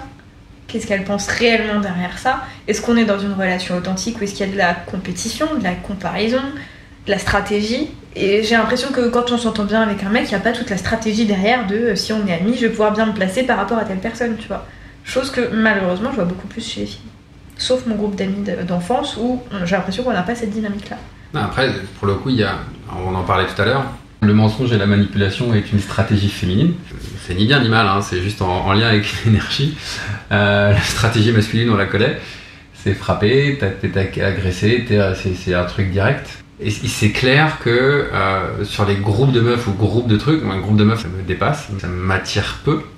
Ça m'amuse dans ce qu'elles parlent, mais clairement, en tant que groupe de mecs, je me sens beaucoup plus en confiance dans un groupe de mecs. Pour l'entraide, pour le soutien, pour la bienveillance. Tu vois, j'ai beaucoup plus cette sensation. Mais c'est moi l'exemple qui me fait marrer sur ça. La différence, tu vois, dans un groupe de mecs et de meufs, s'il y a un groupe de mecs et qu'il y a une meuf, en gros, si moi je l'ai pas, j'aurais qu'un de mes potes l'ait. Comme ça, le groupe l'a eu, entre guillemets. Il y a un truc très, ok, moi si je peux pas choper cette meuf, avec un de mes potes la chope, bon, je serais un peu envieux et frustré, mais au moins il y a quelqu'un du groupe qui l'a chopé plutôt qu'un inconnu. Alors j'ai cette sensation chez les meufs, c'est plutôt si moi je l'ai pas, aucune de mes copines ne l'aura. J'en sais rien, parce que j'ai jamais fait partie des groupes de nanas dans ces dynamiques-là, et en fait je crois que j'ai l'explication. J'ai la suite du raisonnement. Vas-y. Je pense que en termes de rapidité, c'est beaucoup plus facile de tisser une amitié avec un mec au début, et que tout de suite t'es en confiance et comme tu dis, si ça va pas, il va te dire ta gueule et puis au moins ce sera dit. Alors qu'une nana, tu sais jamais. Par contre, une fois qu'on est dans un lien beaucoup plus profond entre nanas, je trouve que là c'est hyper puissant. Et la relation que j'ai avec ma soeur, je pense que de toute ma vie, ce sera ma plus belle relation. C'est incroyable la relation que j'ai avec ma soeur. Et avec ce groupe d'amis d'enfance, c'est pareil parce que on a creusé suffisamment et en même temps on a grandi ensemble, donc ça s'est fait naturellement. Mais pour que le lien soit tellement fort qu'il n'y a plus tous ces jeux-là de en mode ouais, si t'as pas le mec, si j'ai pas le mec, personne l'aura, tu vois. On s'en fout. Mais alors d'une puissance. Mais par contre, si c'est des liens d'amitié aujourd'hui, il y a toute cette première phase qui est tellement dure entre nanas où j'ai pas les codes, où il y a une forme de stratégie et de elle m'aime bien, elle m'aime pas, je sais pas comment me positionner. Et je trouve que c'est beaucoup plus dur. Mais ça représente le masculin et le féminin. Le masculin, c'est léger, c'est simple, c'est direct. Ouais, mais donc, une fois qu'il y a le décret de devenir pote et d'avoir une bande, c'est plus simple. Par contre, le féminin, c'est plus mystérieux, c'est plus profond. Ouais, mais une fois qu'il y a un lien, je trouve que la loyauté, elle est énorme. Qu'il n'y a pas forcément chez un mec, quand il est pas content, il peut... Enfin, j'ai l'impression, c'est peut-être un ressenti, mais j'ai l'impression que c'est plus facile de passer à autre chose, tu vois. Et j'ai l'impression que chez les nanas, une fois que le lien est fort, il y a une sorte de loyauté. On s'est serré les coudes avec ma soeur et ça crée une relation qui est atypique. Dans mes amis, il y en a qui supportent pas de me voir quand je suis avec ma soeur parce qu'apparemment même ma voix elle change. Ouais. Tellement le lien est fort. Tiens, tu prends une voix plus aiguë ? Ouais. Oh merde. Je sais, j'ai déjà une voix aiguë. Non, mais... J'ai découvert, en tout cas aux États-Unis et dans d'autres endroits, j'ai découvert des vraies preuves d'amitié et de présence chez les garçons. Il y a une vraie loyauté. En tout cas, moi j'ai un truc très loyal. Je sais pas, là-dessus je pourrais pas répondre. Tu vois, j'essaie de revoir entre le martyr et le sacrificier. le sacrifice qui est. Tu vois, moi, dans mon groupe d'amis ou avec ma sœur, j'ai l'impression qu'il y en a une qui va pas, les autres, on se répète, peu importe le prix à payer, à tout lâcher, à y aller et à sacrifier ce qu'il y a à sacrifier sans se poser la moindre question. Alors qu'avec mes amis mecs, j'ai pas l'impression qu'il y aurait cette dynamique-là. J'ai l'impression qu'il y a un soutien, une présence, un truc sur lequel on peut s'appuyer, mais pas une notion de sacrifice. Ouais, je suis assez d'accord. En tout cas, en France, je suis assez d'accord. Aux États-Unis, c'est un peu différent ce que j'ai vécu là-bas, où la notion de l'amitié est différente. Mais ouais, ok. Est-ce que ça a eu un lien avec l'instinct maternel ? Il n'y a pas d'instinct maternel. Ok. C'est un mythe. Je suis assez d'accord, mais en même temps, est-ce que c'est une... C'est un grand mythe qui fait beaucoup de bien, là, qui est très utilisé à l'avantage. Est-ce que c'est un lien avec la façon dont les nanas on est éduquées en disant qu'un jour on sera maman et qu'une maman elle fait tout pour ses enfants, et donc en fait on fait tout pour les gens qu'on aime jusqu'au sacrifice, alors que les hommes, quand ça va trop loin, ils disent ok, je recule. Peut-être. Après c'est plus éducatif. Parce que les mamans feront pas tout pour leurs enfants, il y a des papas qui sont... Mais on est élevés avec ce discours-là. Vous êtes élevés avec ça, mais ce qui n'est pas une réalité du terrain. Il y a des mères qui n'ont pas d'instinct maternel, il y a des mères qui n'aiment pas leurs enfants, il y a des mères qui violentent leurs enfants, carrément, il y a des mères qui sont abusées avec leurs enfants, il n'y a pas de... Et après il y a des proportions, c'est sûr, mais moi c'était un des trucs sur lesquels j'écrivais. Un des endroits où pour moi il est difficile et compliqué parfois d'aller critiquer la pensée féministe, et c'est aussi une des raisons pour lesquelles à des endroits j'ai envie aussi d'avoir une voix et de le faire avec toi, et que tu me critique dans ma manière de critiquer ou de challenger. Et j'ai la sensation qu'à certains endroits, dans certains mouvements et certaines pensées, je ne peux plus critiquer certaines parties du mouvement féministe. Et si je ne peux plus critiquer ou challenger, c'est-à-dire que je vis dans une dictature et que je ne peux plus penser. Et que pour moi, un des endroits les plus durs à penser sur la féminité et qui est le plus dur à remettre en question, c'est la mère. L'archétype de la mère est une sorte de gilet pare-balles à beaucoup de... Et en même temps, j'ai l'impression que ma génération, et encore plus, elle est plus jeune, la génération de ma sœur, elle est encore plus jeune, j'ai l'impression qu'il y a une énorme déconstruction de ça. Ok, cool. Parce que moi, ma génération, c'est un impensé, c'est un intouchable. Oui, pour vous, c'est un intouchable, mais moi, je veux dire, quand j'en parle avec des gens de mon âge ou des plus jeunes, c'est aussi une figure de sacrifice et d'aliénation. Il n'y a pas cette peur de se dire que être une mère, quelque part, c'est être aliéné, tu vois. Et c'est une notion qu'on est toutes d'accord pour le dire. Oui, alors moi ce que là je veux aller critiquer, c'est que souvent les mères aliénées sont aliénantes. Oui. Et qu'on a beaucoup de mal à penser l'aliénation que causent les mères. C'est aller critiquer dans ce truc-là. C'est pas critiquer que est-ce que c'est bien votre mère, c'est critiquer les conséquences. Parce qu'aujourd'hui il y a cette vision de une maman elle fait bien, entre guillemets, et pas forcément le cas. Et j'ai écouté justement ce podcast écrit par une femme qui s'appelle Bell Hooks qui réfléchissait et qui disait que ça serait important le jour où on remettra en question dans quelle mesure l'impuissance que peuvent avoir les femmes dans le monde extérieur, dans quelle mesure elles le reportent sur leurs garçons. Dans quelle mesure les mères aliènent et humilient inconsciemment leurs garçons. Je disais ça et je trouvais ça même intéressant. Elle disait voilà, c'est pour ça peut-être qu'il y a beaucoup d'hommes qui préfèrent les jeunes femmes. Parce qu'à partir d'un certain âge, elles auront l'âge de leur maman et ils peuvent pas y aller. Et je trouvais ça vachement intéressant. Elle disait, moi j'ai d'autres théories sur ça. Ça pourrait très bien être appliqué dans l'autre sens. De cette projection-là, elle peut très bien fonctionner dans l'autre sens, pour le coup. C'est quoi l'autre sens ?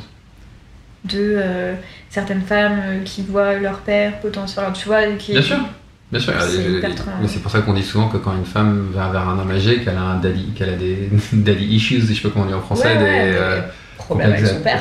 Avec son père. Il n'y a aucun souci, mais sauf que l'autre est moins facilement... parce qu'il est plus accepté. Tu vois, tu te dis pas quand tu vois un mec âgé avec une mère jeune, avec une fille jeune, disant il est problème avec sa mère. Ouais, mais c'est parce que c'est toujours les nanas qui ont un problème. C'est elle qui a un problème avec son père. Oui. Et à l'inverse, une femme qui se met avec un petit jeune, c'est elle a peur de vieillir. On dira pas lui il a des problèmes avec sa mère. On dira c'est elle qui a peur de vieillir. Ouais, j'entends. Je suis d'accord qu'il y a des endroits, il y a des biais et des manières de critiquer qui sont genrées. Après, bref, il y a, les mecs se reprennent aussi. Enfin, tu vois, quand moi et mes potes, quand ils viennent avec une petite chaise, je me refous de leur gueule. Voilà, Oui, mais Toi, tu te fous de leur gueule entre potes, mais la petite jeune qui est avec un beaucoup plus vieux, elle se branche sûrement les discours moralisateurs en mode ah, t'es questionné, ton rapport avec ton père, etc. Tu vois, Ouais, c'est pas la même. Aujourd'hui, c'est questionné, à une époque, ça l'était pas, enfin, tu vois. Oui, c'est vrai. Mais c'est juste pour dire qu'en gros, elle, voilà, c'était questionner la mère, parce que, voilà, on va quand même c'est quand même un vrai gros sujet. Le patriarcat n'est pas, ou la pensée patriarcale et la manière de s'éduquer et genrer, et comme aujourd'hui on dit quand même que c'est beaucoup d'éducation. L'éducation, c'est majoritairement les mamans. Donc quel est le rôle des mamans dans tout ce que l'on est aujourd'hui, dans qu'est-ce qu'elles transmettent, comment elles le transmettent, quelles valeurs, parce que forcément, et c'est ce que je disais tout à l'heure, il y a ce truc humain, en fait c'était marrant parce que je l'avais vu dans un film où souvent les premiers ou les premières à humilier des femmes libres, c'est les femmes. Parce que, et c'est un truc très humain, c'est moi je me suis retenu de faire ça, donc toi tu n'as pas le droit de faire ça. Il y a un truc très humain de moi je me suis privé de ça, j'ai pas eu accès à ça, de la jalousie. Mais ce que je dis sur mon papa, il n'a pas eu le droit à ses émotions, donc quand moi il me voyait avec des émotions, je n'avais pas le droit parce que c'était lui rappeler que lui s'était privé à un degré qu'il n'était pas conscient. Donc dans quelle mesure, tu vois, la place de la mère qui ont... Au-delà de ça, toutes les figures d'éducation, je veux dire, l'éducation primaire, donc maternelle et élémentaire, c'est un pourcentage, j'ai pas le pourcentage exact, mais c'est un pourcentage énorme de femmes.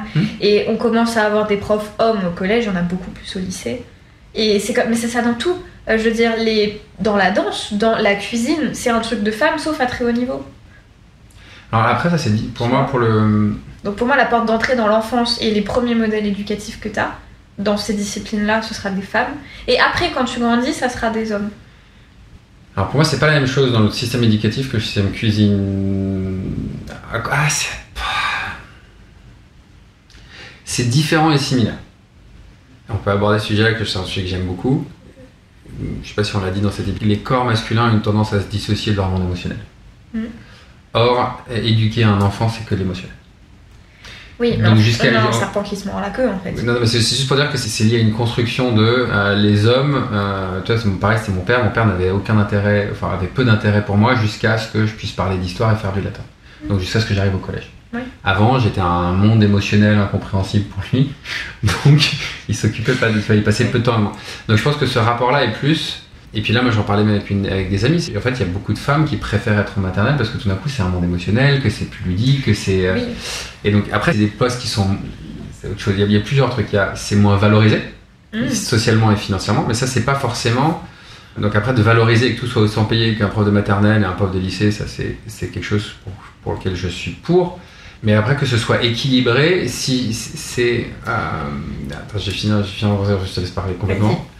Les femmes, ou entre les corps féminins, ont plus d'attrait pour le monde émotionnel et donc sont plus, si elles ont été éduquées comme ça, parce qu'aujourd'hui il y a plein de femmes qui sont plus éduquées comme ça et dont l'aspect émotionnel ne les intéresse plus, c'est compréhensible qu'un enfant de maternelle soit plus attrayant et amusant parce que tout d'un coup c'est ça, alors qu'au collège c'est plus de la discipline et d'une transmission de savoir qui est moins... Jusqu'à primaire, maternelle, c'est très féminin comme enseignement, et à partir de là, c'est très masculin. C'est de la pensée, c'est de la raison. Ouais. Moi, s'il y a un vrai questionnement, enfin, j'ai pas la réponse, mais elle est où la barre de construction là-dedans ? Est-ce que c'est pas juste un schéma qui se répète parce qu'il n'y a pas de moment de cassure ? C'est-à-dire que les femmes sont plus habituées à être connectées à leurs émotions, donc plus tard, elles se sentiront plus à l'aise avec les enfants parce que c'est elles qui connectent avec les émotions. Mais du coup, c'est encore pareil. Les petites filles seront éduquées comme ça et les petits garçons, en grandissant, on va les dissocier de leurs émotions. Et donc, ce sera toujours les petites filles qui redeviendront maîtresses d'école, tu vois. Pas toujours, parce qu'aujourd'hui, on est en train de faire ce podcast et on va en faire, mais parce que moi, c'est là où... Vas-y. Non, mais c'est ça, et... Tu parlais de valorisation et pour moi c'est l'une des clés. C'est-à-dire qu'aujourd'hui, les métiers à plus haute responsabilité sont les plus valorisés en termes de salaire, qui sont pas forcément... Enfin, à mon sens, ça serait plus juste que la pénibilité du travail soit prise en compte. Et on est d'accord que tenir une classe de 30 gamins de 3 ans toute l'année pendant 40 ans de carrière, c'est extrêmement pénible en termes de contraintes. Mais est-ce que si c'est intense, j'aime pas employer les mots pénibles et contraintes pour des enfants, je trouve ça un peu... T'as raison. C'est parce que juste avant j'avais dit pénibilité. Ouais. Mais c'est éprouvant pour le corps. C'est éprouvant, c'est physique. C'est ça. Ouais. Mais si ces métiers-là n'étaient pas valorisés en termes de... En fait, j'allais dire en termes de reconnaissance sociale, mais donc ça passe par la paye, par l'argent. Ouais. Tu vois, et c'est là où, à mon sens, il y a une responsabilité collective et qui passe aussi par des choix politiques parce que c'est l'éducation nationale, donc c'est le fruit du gouvernement. c'est pas ce gouvernement-là, c'est tous les gouvernements précédents, mais c'est des fruits de choix politiques.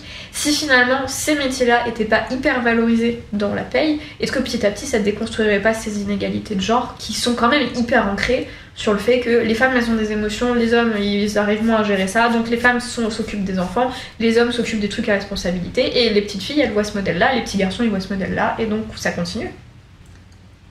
Oui, clairement, ce sera une possibilité pour déconstruire. Et après, il y a un endroit où moi, j'ai pas de réponse, et je n'aurai pas la réponse dans cette vie, a priori. C'était, je sais plus si tu l'avais écouté l'interview, que en gros, il disait qu'en Suède, dans certains pays nordiques, dans lesquels il y a plus de... Malgré tout, les filières d'ingénieurs, c'est 80% de mecs, et les filières de care, c'est 80% de meufs. Et il dit, est-ce qu'il n'y a pas, malgré tout, à un endroit, une proportion naturelle, parce que ton corps t'amène à travers la maternité, à travers les règles, à avoir un accès plus direct à ça. Et pour moi, j'ai souvent cette vision de, dans 2 siècles, on reviendra à un patriarcat choisi, entre guillemets. On reviendra à une société, pas patriarcale, mais peut-être que ce sera complètement autre chose, vu qu'avec les mouvements non-binaires, le gender fluide, avec ce que j'écoutais hier avec le pouvoir de l'éros dans le bouquin, qui disait qu'une fois qu'il y avait de la passion et de l'éros, ça sublimait la sexualité, si t'es hétéro, si t'es homo, si t'es blablabla. Tout ce monde-là. Je peux pas répondre à ta question, je sais juste qu'effectivement, c'est un cycle qui s'autoproduit, parce que, mais c'est là où moi c'est un truc que j'ai envie de défendre, c'est que beaucoup des réactions et beaucoup des trucs sont pas liés parce que les femmes sont des femmes. Non, c'est juste mais c'est un truc que j'ai souvent l'impression, c'est on dit ah oui c'est parce qu'on est des femmes. Non, c'est pas parce que vous êtes des femmes. C'est parce que l'éducation vous a amené, et si vous aviez un comportement différent ou des trucs, c'est pas juste parce que vous êtes des femmes. Comme... J'ai l'image parfaite, vas-y.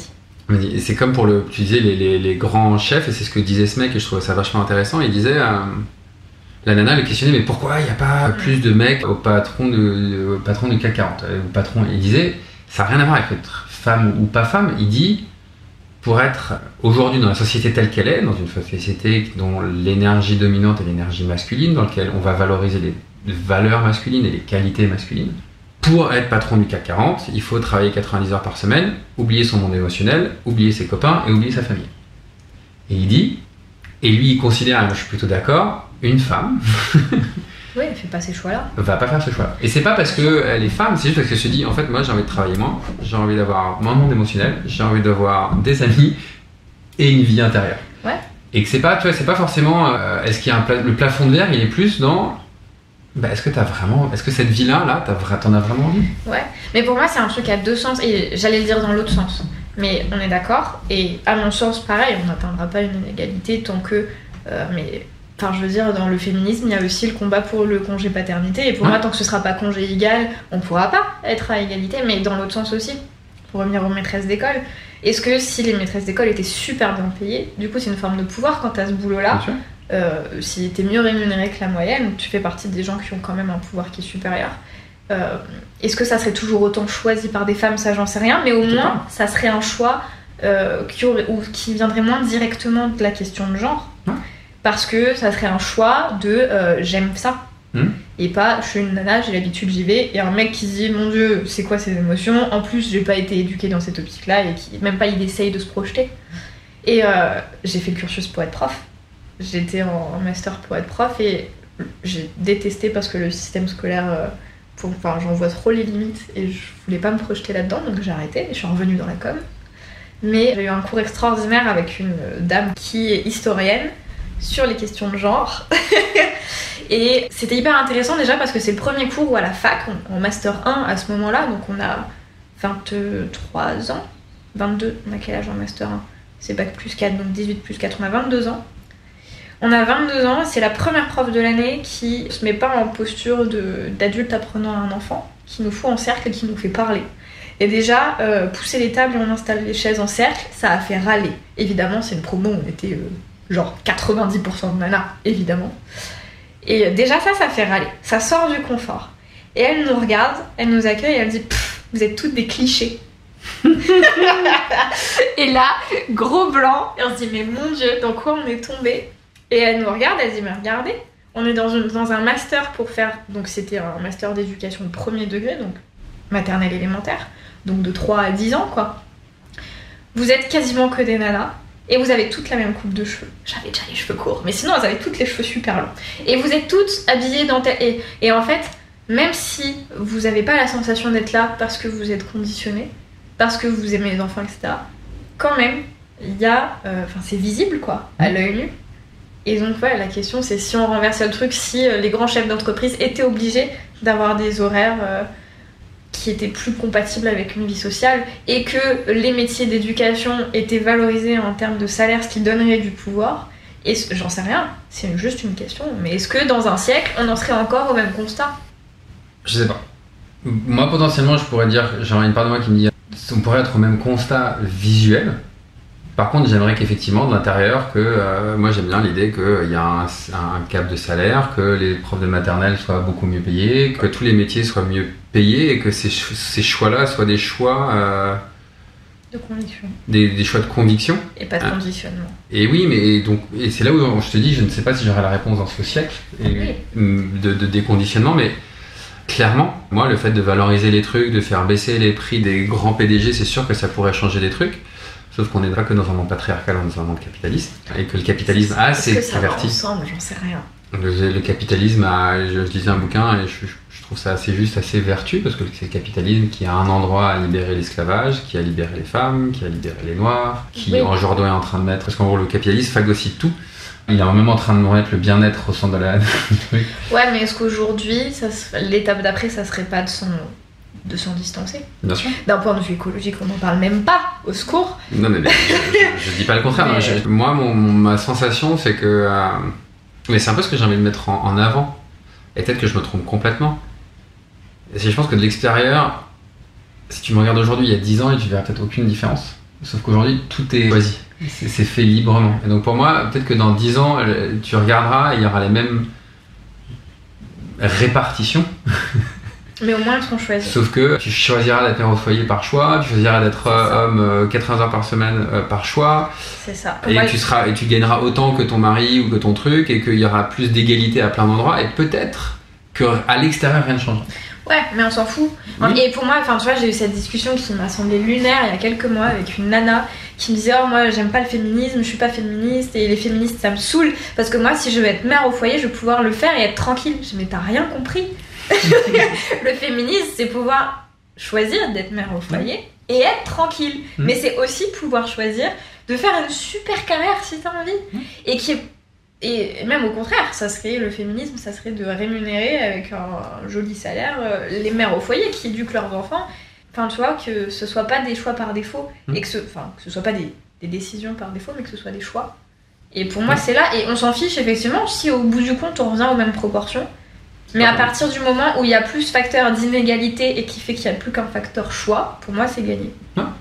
Et c'est là où moi j'ai envie de venir parler et d'exprimer que il y a une énorme illusion et un énorme fantasme sur les corps masculins de croire que les corps masculins sont libres. Pour moi, il n'y a personne qui est libre tant qu'on est dans un système inégalitaire. Oui. Mais je veux dire, c'est que tu vois, comme je disais, là, où c'est l'exemple souvent quand on me dit mais les mecs ont plus... Mais à une époque, le roi de France, c'est pas sa femme. Enfin, tu vois, pourtant c'était l'incarnation de Dieu sur terre, mais par convention, il n'avait pas le choix d'être autrement, ou c'est ce qu'on dit. Le roi d'Angleterre qui a renoncé à être roi pour pouvoir être avec la meuf qu'il voulait. Mais moi, les familles royales, je trouve qu'il n'y a rien de moins libre que ça. Oui, mais ce que je veux dire, c'est que... J'ai une admiration à Meghan Markle de vouloir sortir de ça, parce que quand tu rentres là-dedans, tu te mets dans une cage. Oui, mais souvent, ce que je veux dire, c'est qu'on parle, tu vois, de cette sorte de masculinité hégémonique, de ces gens qui sont au haut niveau, mais quand tu les prends, tu les regardes, et je te parlais tout à l'heure d'un mec qui était plus grosse fortune, plus grosse puissance mondiale, aucune liberté. Ouais, en fait, est-ce que le pouvoir, c'est pas l'inverse de la liberté ? Oui et non, parce que parfois t'as tellement peu de pouvoir et t'es tellement dans la galère que t'as aucune liberté. C'est un équilibre, à mon avis, la liberté, c'est le point d'équilibre entre le pouvoir et comment tu gères. Là, je te suis pas, mais je crois que je suis d'accord avec toi. Si t'as une balance, en gros, le roi de France et le paysan le plus pauvre, ni l'un ni l'autre était libre. Non. Par contre, celui qui est le plus libre, c'est celui qui est entre les deux et qui trouve l'équilibre. C'est les deux poids qui sont chacun au bout de la balance. Et c'est en fait finalement celui qui est le plus libre, c'est celui qui va se situer au milieu, qui aura pas la contrainte de je suis trop en précarité, mais qui aura pas non plus trop de responsabilités et trop d'aisance, parce que quand t'es trop aisé, t'as des comptes à rendre et t'as plus de liberté. Et donc finalement... Ceux qui sont au pouvoir depuis la Révolution, c'est-à-dire la bourgeoisie. qui sont dans l'entre-deux d'une masse qui veut que rien ne change. Entre guillemets, dans ton idée, bah c'est... oui et non, parce que quelque part... Finalement, quand tu récupères le pouvoir, t'es propulsé à l'autre bout de la balance. Ouais. Après, pour moi, il y a deux types de liberté. Il y a ta liberté interne, comme Nelson Mandela était libre dans sa prison. Et ensuite, il y a ta liberté c'est ce que je te disais tout à l'heure, il y a une liberté d'être et une liberté de choix. Et pour moi, à un degré, les femmes avaient plus de liberté d'être, d'avoir un monde émotionnel, de vivre une intériorité, mais avec aucune liberté quasiment de champ d'action. Et les hommes, pour moi, c'était l'inverse. On avait un champ énorme d'action, mais quasiment aucune liberté d'être quoi que ce soit d'autre que ce qui était programmé. Après, pour moi, quand t'es dans une situation qui est tellement précaire, pas forcément monétairement, tu vois, mais en termes aussi de une femme qui est battue par son mari, etc., est-ce qu'elle a l'espace mental pour trouver cette liberté intérieure? Pour moi, non. Mais ce que je veux dire, c'est que pour moi, ça peut peut-être choquer, mais le mec qui tape sur sa femme, il est pas beaucoup plus libre qu'elle. Il sait pas faire autre. Enfin, tu vois, Alors, dans sa tête, non, mais dans ses faits, il est libre de partir. Si ça lui convient pas. Il a le potentiel de le faire. Bah là, en fait, c'est là où moi pour avoir quand même pas mal senti le rapport victime, il est aussi dépendant. La victime est dépendante du bourreau, le bourreau est dépendant de la victime, et les deux se nourrissent. Oui, dans la dynamique, mais je veux dire, quand t'as une femme sans revenu qui est genre mère au foyer, c'est l'exemple typique, parce qu'aujourd'hui, une mère au foyer, elle est tellement livrée à elle-même qu'elle est dans une situation de précarité, que si elle essaye de s'émanciper de son mari parce qu'il est violent, etc., elle n'aura pas tout de suite la liberté financière de le faire. Et donc il y a cette transition qui est hyper compliquée et qui est parfois même impossible. Alors que si le père qui est auteur de ces violences-là, ça ne veut pas dire qu'il est plus libre dans sa tête et qu'il se sent mieux. Mais par contre, si un jour il a un déclic et il décide de partir, il a le potentiel de le faire. C'est pour ça que si on rémunérait les mères au foyer, on gommerait cette inégalité-là, il n'y aurait plus que les inégalités de choix. Enfin, qu'il n'y aura plus que les choix, en fait, juste. Il y a une part de moi qui dit oui et une part de moi qui... C'est plus subtil que ça. Ouais. De toute façon, c'est tellement complexe comme sujet, la liberté. C'est tellement subtil de savoir qui est libre, qui n'est pas libre. Moi, je trouve que c'est malheureusement, ou en tout cas c'est le cas, c'est celui qui se sent victime et celui qui est oppressé qui va faire le changement. Parce que souvent on attend de l'oppresseur qui change, mais l'oppresseur il fait son truc, il vit son truc. Ça il n'a aucun intérêt à partir. Il n'a aucun intérêt à partir, il n'a aucun intérêt à changer. Les révolutions, c'est rarement le mec au pouvoir qui fait écoutez, je vous passe la main. Je vous passe la main, je me fais un peu chier. C'est rarement ça ce qui se passe. Donc tu vois, c'est un truc qu'il est incapable de penser ou il pense même pas. Bien sûr. Mais est-ce que c'est pas un rôle à échelle collective? Et je parle là d'un pays parce que en France, en plus, on a des systèmes qui sont pas les meilleurs, mais qui ont le mérite d'exister. Je crois qu'on est censé être le deuxième meilleur pays au monde au niveau égalité. C'est pas pour autant que c'est parfait. Oui, c'est juste pour dire que. Oui, on n'est pas trop mauvais comparé au 3. reste. Mais tu vois, s'il y avait des dispositifs à échelle collective, parce qu'on est conscient qu'il y a ces dynamiques-là qui existent, donc si on mettait à échelle collective les dispositifs en place, les oppressés pourraient prendre cette décision plus facilement. Ouais, bien sûr. Et pour moi, c'est de l'anticapitalisme quelque part, ça. Parce que c'est absolument pas profitable. À l'échelle d'un pays, en termes de profit et d'argent, c'est un gouffre à mettre en place. De rémunérer toutes les mères au foyer, de rémunérer toutes les personnes, tu vois, à échelle valorisante. Ça dépend comment tu répartis. Si tu réfléchis que derrière, t'as plus personne qui est malade, t'as moins de dépression, moins de trucs. Bon, après, ça fait moins d'argent pour les gens qui vendent des produits, mais ce que je veux dire, c'est que peut-être que si t'as moins de guerre. Mais oui, ok, d'accord. Mais je veux dire, si tu as un moment financier de dépenses, tu peux te retrouver et trouver autre chose. À l'échelle d'un État, c'est profitable. À l'échelle des marchés d'entreprise, ça ne l'est plus. Pas du tout. Et le capitalisme, c'est pas un système uniquement politique, c'est aussi et surtout les marchés des entreprises. Je sens que je suis en train de faire un podcast féministe. Non, je sens que tu es en train de faire un podcast anticapitaliste. Non. Je veux pas faire un podcast féministe. Toi comme moi, ce qu'on aimerait, c'est une liberté des choix. Et dans ce podcast, ce qu'on attend, c'est du partage authentique et vulnérable pour questionner les questions de genre. Non, c'est marrant, c'est les dynamiques à l'intérieur de moi qui sont en train... Ah oui, non, mais discussion d'idées... Ouais. Tu vois, il parle de moi, oui, mais c'est la faute des meufs. Mais pourquoi? C'est marrant, tu vois, il y a une part de moi qui est en train de dire, putain, on est en train de dériver vers un truc où il y a du consensus, où tout va bien. Oh là là, on est d'accord. On est d'accord, et où est-ce qu'elle est, mon envie d'avoir raison, elle est où mon envie de dire que, ouais, c'est de la merde. On est d'accord sur le fait qu'il y a une co-responsabilité et qu'au-delà de ça, en fait, tant qu'il n'y a pas un questionnement, on est juste dans une habitude et la responsabilité, c'est l'habitude collective. Mais je sens qu'il y a une part de moi qui dit... C'était trop beau pour être vrai, il fallait qu'on finisse sur un conflit. Mais non, pas du tout sur un conflit, c'est juste de... putain, je suis en train de me dire, tu vois, ton énergie et ta présence féminine va me driver vers, quand tu dis la co-responsabilité féminine, comme si c'était rien. Tu vois, c'est des sujets que moi, on n'abordera peut-être pas là, mais tu vois, de quelle est la responsabilité dans une femme qui choisit un mec violent, quelle est la responsabilité des femmes à travers la société, d'avoir accepté le patriarcat, quelle est la responsabilité... Non mais c'est juste pour... Tu dis comme si c'était une évidence, et pour moi, c'est un des sujets que j'aimerais déconstruire au fur et à mesure, c'est que... Qu'est-ce que c'est que cette co-responsabilité que pour moi on a co-créé parce qu'on est tous le fruit d'une éducation et que tout le monde fait juste répéter ce que papa et maman a dit, qu'aujourd'hui on essaie de le changer. Et que pour moi, une des étapes, c'est de dire, c'est aussi pour entendre qu'une mère au foyer dise, ouais, j'ai fait de la merde, j'ai choisi un mari pourri et j'ai aussi ma responsabilité dans ça. Ouais, et au-delà de ça, tu vois, mais c'est parce que, effectivement, je le dis comme ça parce que j'ai déjà fait ce cheminement quand j'ai quitté le master pour être prof. Il y a eu un vrai cheminement, c'est-à-dire que, ouais, j'adore le contact avec les gamins. Transmettre, ça me plaît, apprendre, ça me plaît. Et apprendre et transmettre, c'est une dynamique qui se complète bien. Mais en même temps, je me reconnais pas dans le système scolaire, qui est la réplique du système sociétal, en grossissant les traits et parfois les pires, souvent les pires. Il y a le rapport dominant-dominé dans le système éducatif public français, il est terrible à mes yeux. Et c'était un choix éthique en fait, de dire je pourrais faire prof, j'en ai les capacités, j'avais le niveau, mais tous mes stages en école se sont bien passés. Pire, après mon master dans mon CDI, je suis retournée dans les classes pour faire des interventions, c'était malgré moi, mais la vie m'a ramenée dans les écoles. Mais c'est un choix éthique de dire que j'ai pas envie de contribuer à ça. Même si je pourrais y trouver ma place et que c'est confortable. Et en plus, je veux dire, mes deux parents sont profs de musique, certes, mais mes deux parents sont profs, c'était facile. C'est au-delà de ça, le choix éthique, et pour moi, c'était trop insupportable. Pour moi, devoir mettre 30 gamins de 3 ans dans une même classe et de leur crier dessus parce qu'ils comprennent pas, ce qui est complètement antinaturel. Je veux dire, dans la nature, on élève des petits en les mettant en contact des grands. Rien que ça, c'était antinomique et le choix éthique était plus fort. Mais parce que j'y ai réfléchi. Et pourquoi pas aller dans une école alternative dans laquelle justement les petits sont avec les grands, et tout le monde s'auto-éduque un peu, tout le monde s'entretient, et que dans lequel... La question s'est posée, j'ai hésité à me former. On met le jeu au centre parce que le jeu c'est important.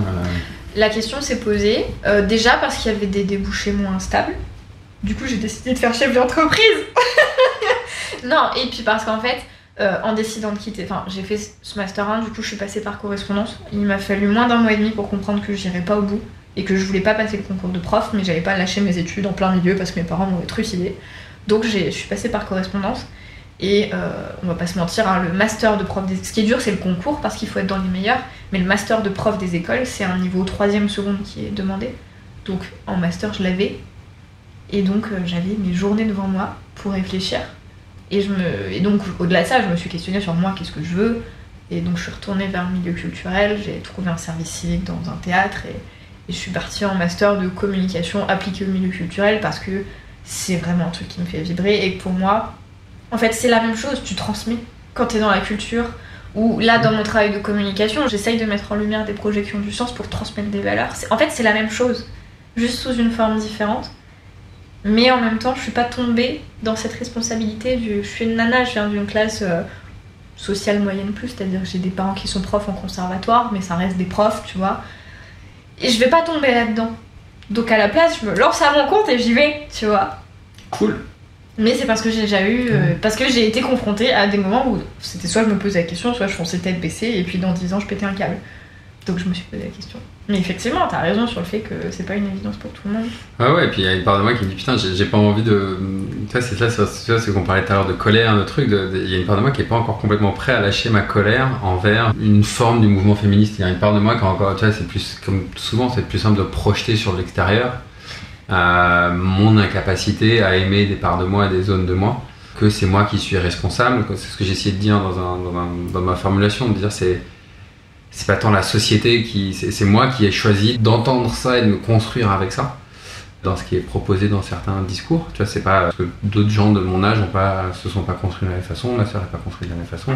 Et juste là, me dessus de putain, ouf, ok, il va falloir que je chemine avec cette peur de lâcher les revendications et de me faire à un endroit bouffer par toi. Voilà, c'est bon. Ouais, j'allais dire, est-ce qu'il y a une peur de si je lâche la colère, il y aura quoi? Bah, ça me fait très peur. À plein d'endroits. Je parlais de ça il y a pas longtemps dans un contenu de. Souvent, je me dis pourquoi est-ce que je garde cette colère et de quoi j'ai peur? Je suis pas là pour te bouffer. Mais c'est intéressant, je te parle de transparence, tu vois, je disais, autant le dire, tu vois, il y a une part de moi qui me dit putain, mais si j'arrive pas à transmettre les. Mais je crois que ce qu'on veut au fond, mais ce que la plupart des gens veulent, c'est que chacun se sente bien et légitime dans ce qu'il est, dans ce qu'il fait. Donc Il y a un vrai choix pour moi, c'est que tout le monde ait le choix d'être ce qu'il a envie d'être. Mais donc à partir de là, il n'y a rien à perdre si on essaye, on peut se louper. Ouais, mais il n'y a rien à perdre pour personne à essayer de faire que. En fait, ce que veulent les gens, c'est se sentir bien et être heureux, quoi. Non, alors voilà, ce que je sais, c'est que j'aimerais de temps en temps me sentir que sur les trucs où toi, pour toi, c'est une évidence, tu vois, la co-responsabilité, des trucs comme ça, moi, de l'intérieur, de temps en temps que tu me soutiennes ou que tu dises pas, oui, c'est évident, comme pour moi, pour quand tu utilises sur certains sujets, sur les émotions, tu me dis, ça, c'est évident. De sentir ou de dire juste de reformuler le cheminement. De reformuler qu'en fait ce qui est évident pour toi parce que t'as cette sensation là, mais moi, tu le veuilles ou non, j'ai rencontré plus de femmes que toi dans ma vie. Que là il y a un très joli film qui s'appelle Sans filtre, qui est la Palme d'Or à Cannes, qui ouvre sur une scène où, et qui je trouve génial, entre un couple de mannequins et lui et moi qui paye. Et il commence à avoir un fight parce qu'elle a dit la veille, en gros, moi je paierai demain, et qu'il attend, et qu'en fait à chaque fois c'est lui qui paie, et que ce truc de cliché de ça, et qu'en fait certains hommes aujourd'hui ont plus envie de. Pour certains, le 50-50 c'est une évidence, mais moi non, j'ai une meuf qui m'a quitté pour ça, j'ai des copines qui m'ont dit mais tu peux pas faire ça, et pourtant des copines très féministes, enfin tu vois, c'est pour dire qu'il y a des endroits où tu as. Comment dire, la voix que j'ai aussi envie d'entendre, c'est justement cette dissonance entre parfois on dit oui mais tout ça c'est ok, je dis oui mais en fait dans le quotidien, dans les petits actes, dans les petits trucs, il y a encore des sexismes et des attentes de comment doit se comporter un mec. On a beau dire ah ouais mais tu fais ça et moi j'ai envie de partager moi ça je le vis encore, ça existe, c'est présent et ça aide pas à se rencontrer, à déconstruire si tu vois, si c'est pas juste on déconstruit le patriarcat, mais dans ce qui me fait chier, mais tous les trucs que j'avais et que j'aime bien, je les garde. Mais c'est ça que En fait, là, on est dans un espace de théorie, donc c'est hyper facile d'arriver à ce consensus. Mais bien sûr que quand je suis dans des espaces de pratique, il y a plein... Enfin, je veux dire, je suis passionnée de danse de couple, où le principe de la danse de couple, c'est il mène, donc elle suit. Ouais. Il pense, donc elle suit. Il guide, elle suit le mouvement. Ouais. Et... bien sûr, quand on pratique, il y a plein de fois où c'est beaucoup plus challengeant que juste penser ça. Bien sûr. Mais là, on est dans un espace de théorie et je suis pas du genre à ruminer les couacs. Donc peut-être qu'ils ne viendront pas comme ça. Ok, mais c'est juste pour dire que je sais que j'ai envie de pouvoir parler de ces petits trucs qui peuvent avoir l'air anodins, mais dans lesquels il y a encore... Ce que je disais sur ma pote, tu vois, qui était très féministe et qui m'a dit le jour où je t'ai vu pleurer, j'ai été dégoûté, quoi. Et moi j'ai pas mal de mes partenaires, le jour où j'ai pleuré, j'ai senti que je tombais du piédestal, j'étais plus un mec, j'étais plus viril, enfin tu vois, et... Ouais. Ah moi, ça m'est arrivé d'avoir peur, en mode comment je dois me positionner. Oula, j'ai pas le manuel là, exactement. On fait quoi? On m'a pas dit que ça faisait comme ça, un garçon. Et donc moi j'ai aussi envie, tu vois, dans la transparence, de pouvoir dire, bah ouais, j'ai beau être féministe, de temps en temps, quoi foutre d'une émotion d'un mec, quoi. Ouais, non mais carrément. Tout comme 8 heures par semaine, c'est des mecs qui me disent quoi faire à la danse, tu vois. Et en plus, en bougeant mon corps, sans me demander avant chaque mouvement si c'est ok. Je pense pas que je pourrais faire un sport qui me demande de prendre des décisions non-stop le soir. Okay. Et c'est confortable d'être la danseuse parce que c'est le danseur qui prend les décisions. Trop bien. Ça revient à ce que je partageais tout à l'heure. Le confort d'avoir quelqu'un qui choisit pour soi. Le confort de vivre à un endroit, dans un monde. Le confort, alors, tu me reprendras, mais ça peut être confortable pour un corps féminin d'être dans un monde dans lequel c'est pas toi qui prends les décisions. Il peut y avoir, même si c'est aujourd'hui qu'on change et que j'ai plus envie de ça, mais c'est juste d'admettre que. Enfin, tout est plus complexe qu'il y a du noir et du blanc et que dans un rapport dominé-dominant, il y a des trucs confortables pour le dominant, il y a des trucs confortables pour le dominé, il y a des trucs inconfortables pour les deux. Et voilà, moi j'ai envie en tout cas de pouvoir oser dire ces choses-là sans en dire que une femme adore être dominée, que c'est cool d'être dominée, que c'est... Enfin tu vois, c'est trouver cette nuance sur comment aborder en disant... On a tous besoin des deux. On a tous besoin des deux et que il peut y avoir des avantages à être dans une posture de victime, et comme il peut y avoir des avantages dans une... Bah ouais. Et il y a des avantages à être... Moi je suis un très bon Calimero, je comprends que moi être une victime... Moi je suis à l'intérieur, donc ça ne te va peut-être pas, hein. Je suis un Calimero x 1000, que j'apprends à dire ok. Et c'est confortable pour moi de jouer la victime. Ouais. Et voilà. Tout comme pour moi, c'est confortable de ne pas avoir à réfléchir à quel pas je vais faire à mon partenaire. Justement, j'allais dire c'est ça, mais pour moi c'est la même chose. Je mets sur la même chose de se passer seul qu'un grand salaire. Enfin, tu vois, moi, il n'y a pas de... Je mets pas forcément de distinction entre oui, mais ça c'est plus important parce que c'est le contexte. Non, pour moi, il n'y a rien. C'est les interactions, les petites interactions, les grosses interactions, c'est pour moi. Par contre, dans mon boulot, dans l'autre sens, je le supporterai pas parce que je vois que l'enjeu est tellement important sur mes libertés et ce que je peux faire comme projet, etc. que être en posture de soumission dans mon travail, pour moi, c'est trop challengeant, quoi. Je comprends. Parce que j'ai l'impression que c'est quelqu'un qui s'empare de ce que je vais faire, de mon temps et de ce que je construis après, quoi. Cool. Et jamais tu me payeras à l'heure. Jamais. Parce que ça veut dire que mon temps t'appartient. Ben merci. Merci à toi. Et c'est parti, parce que ça c'est l'introduction, donc après on rentre dans le vif du sujet, et ce sera pas que nous deux à se poser des questions. Ouais, cool. Merci d'avoir écouté cet épisode. Si vous souhaitez soutenir le podcast et nous aider à le diffuser plus largement, nous vous invitons à nous laisser 5 étoiles sur votre plateforme d'écoute.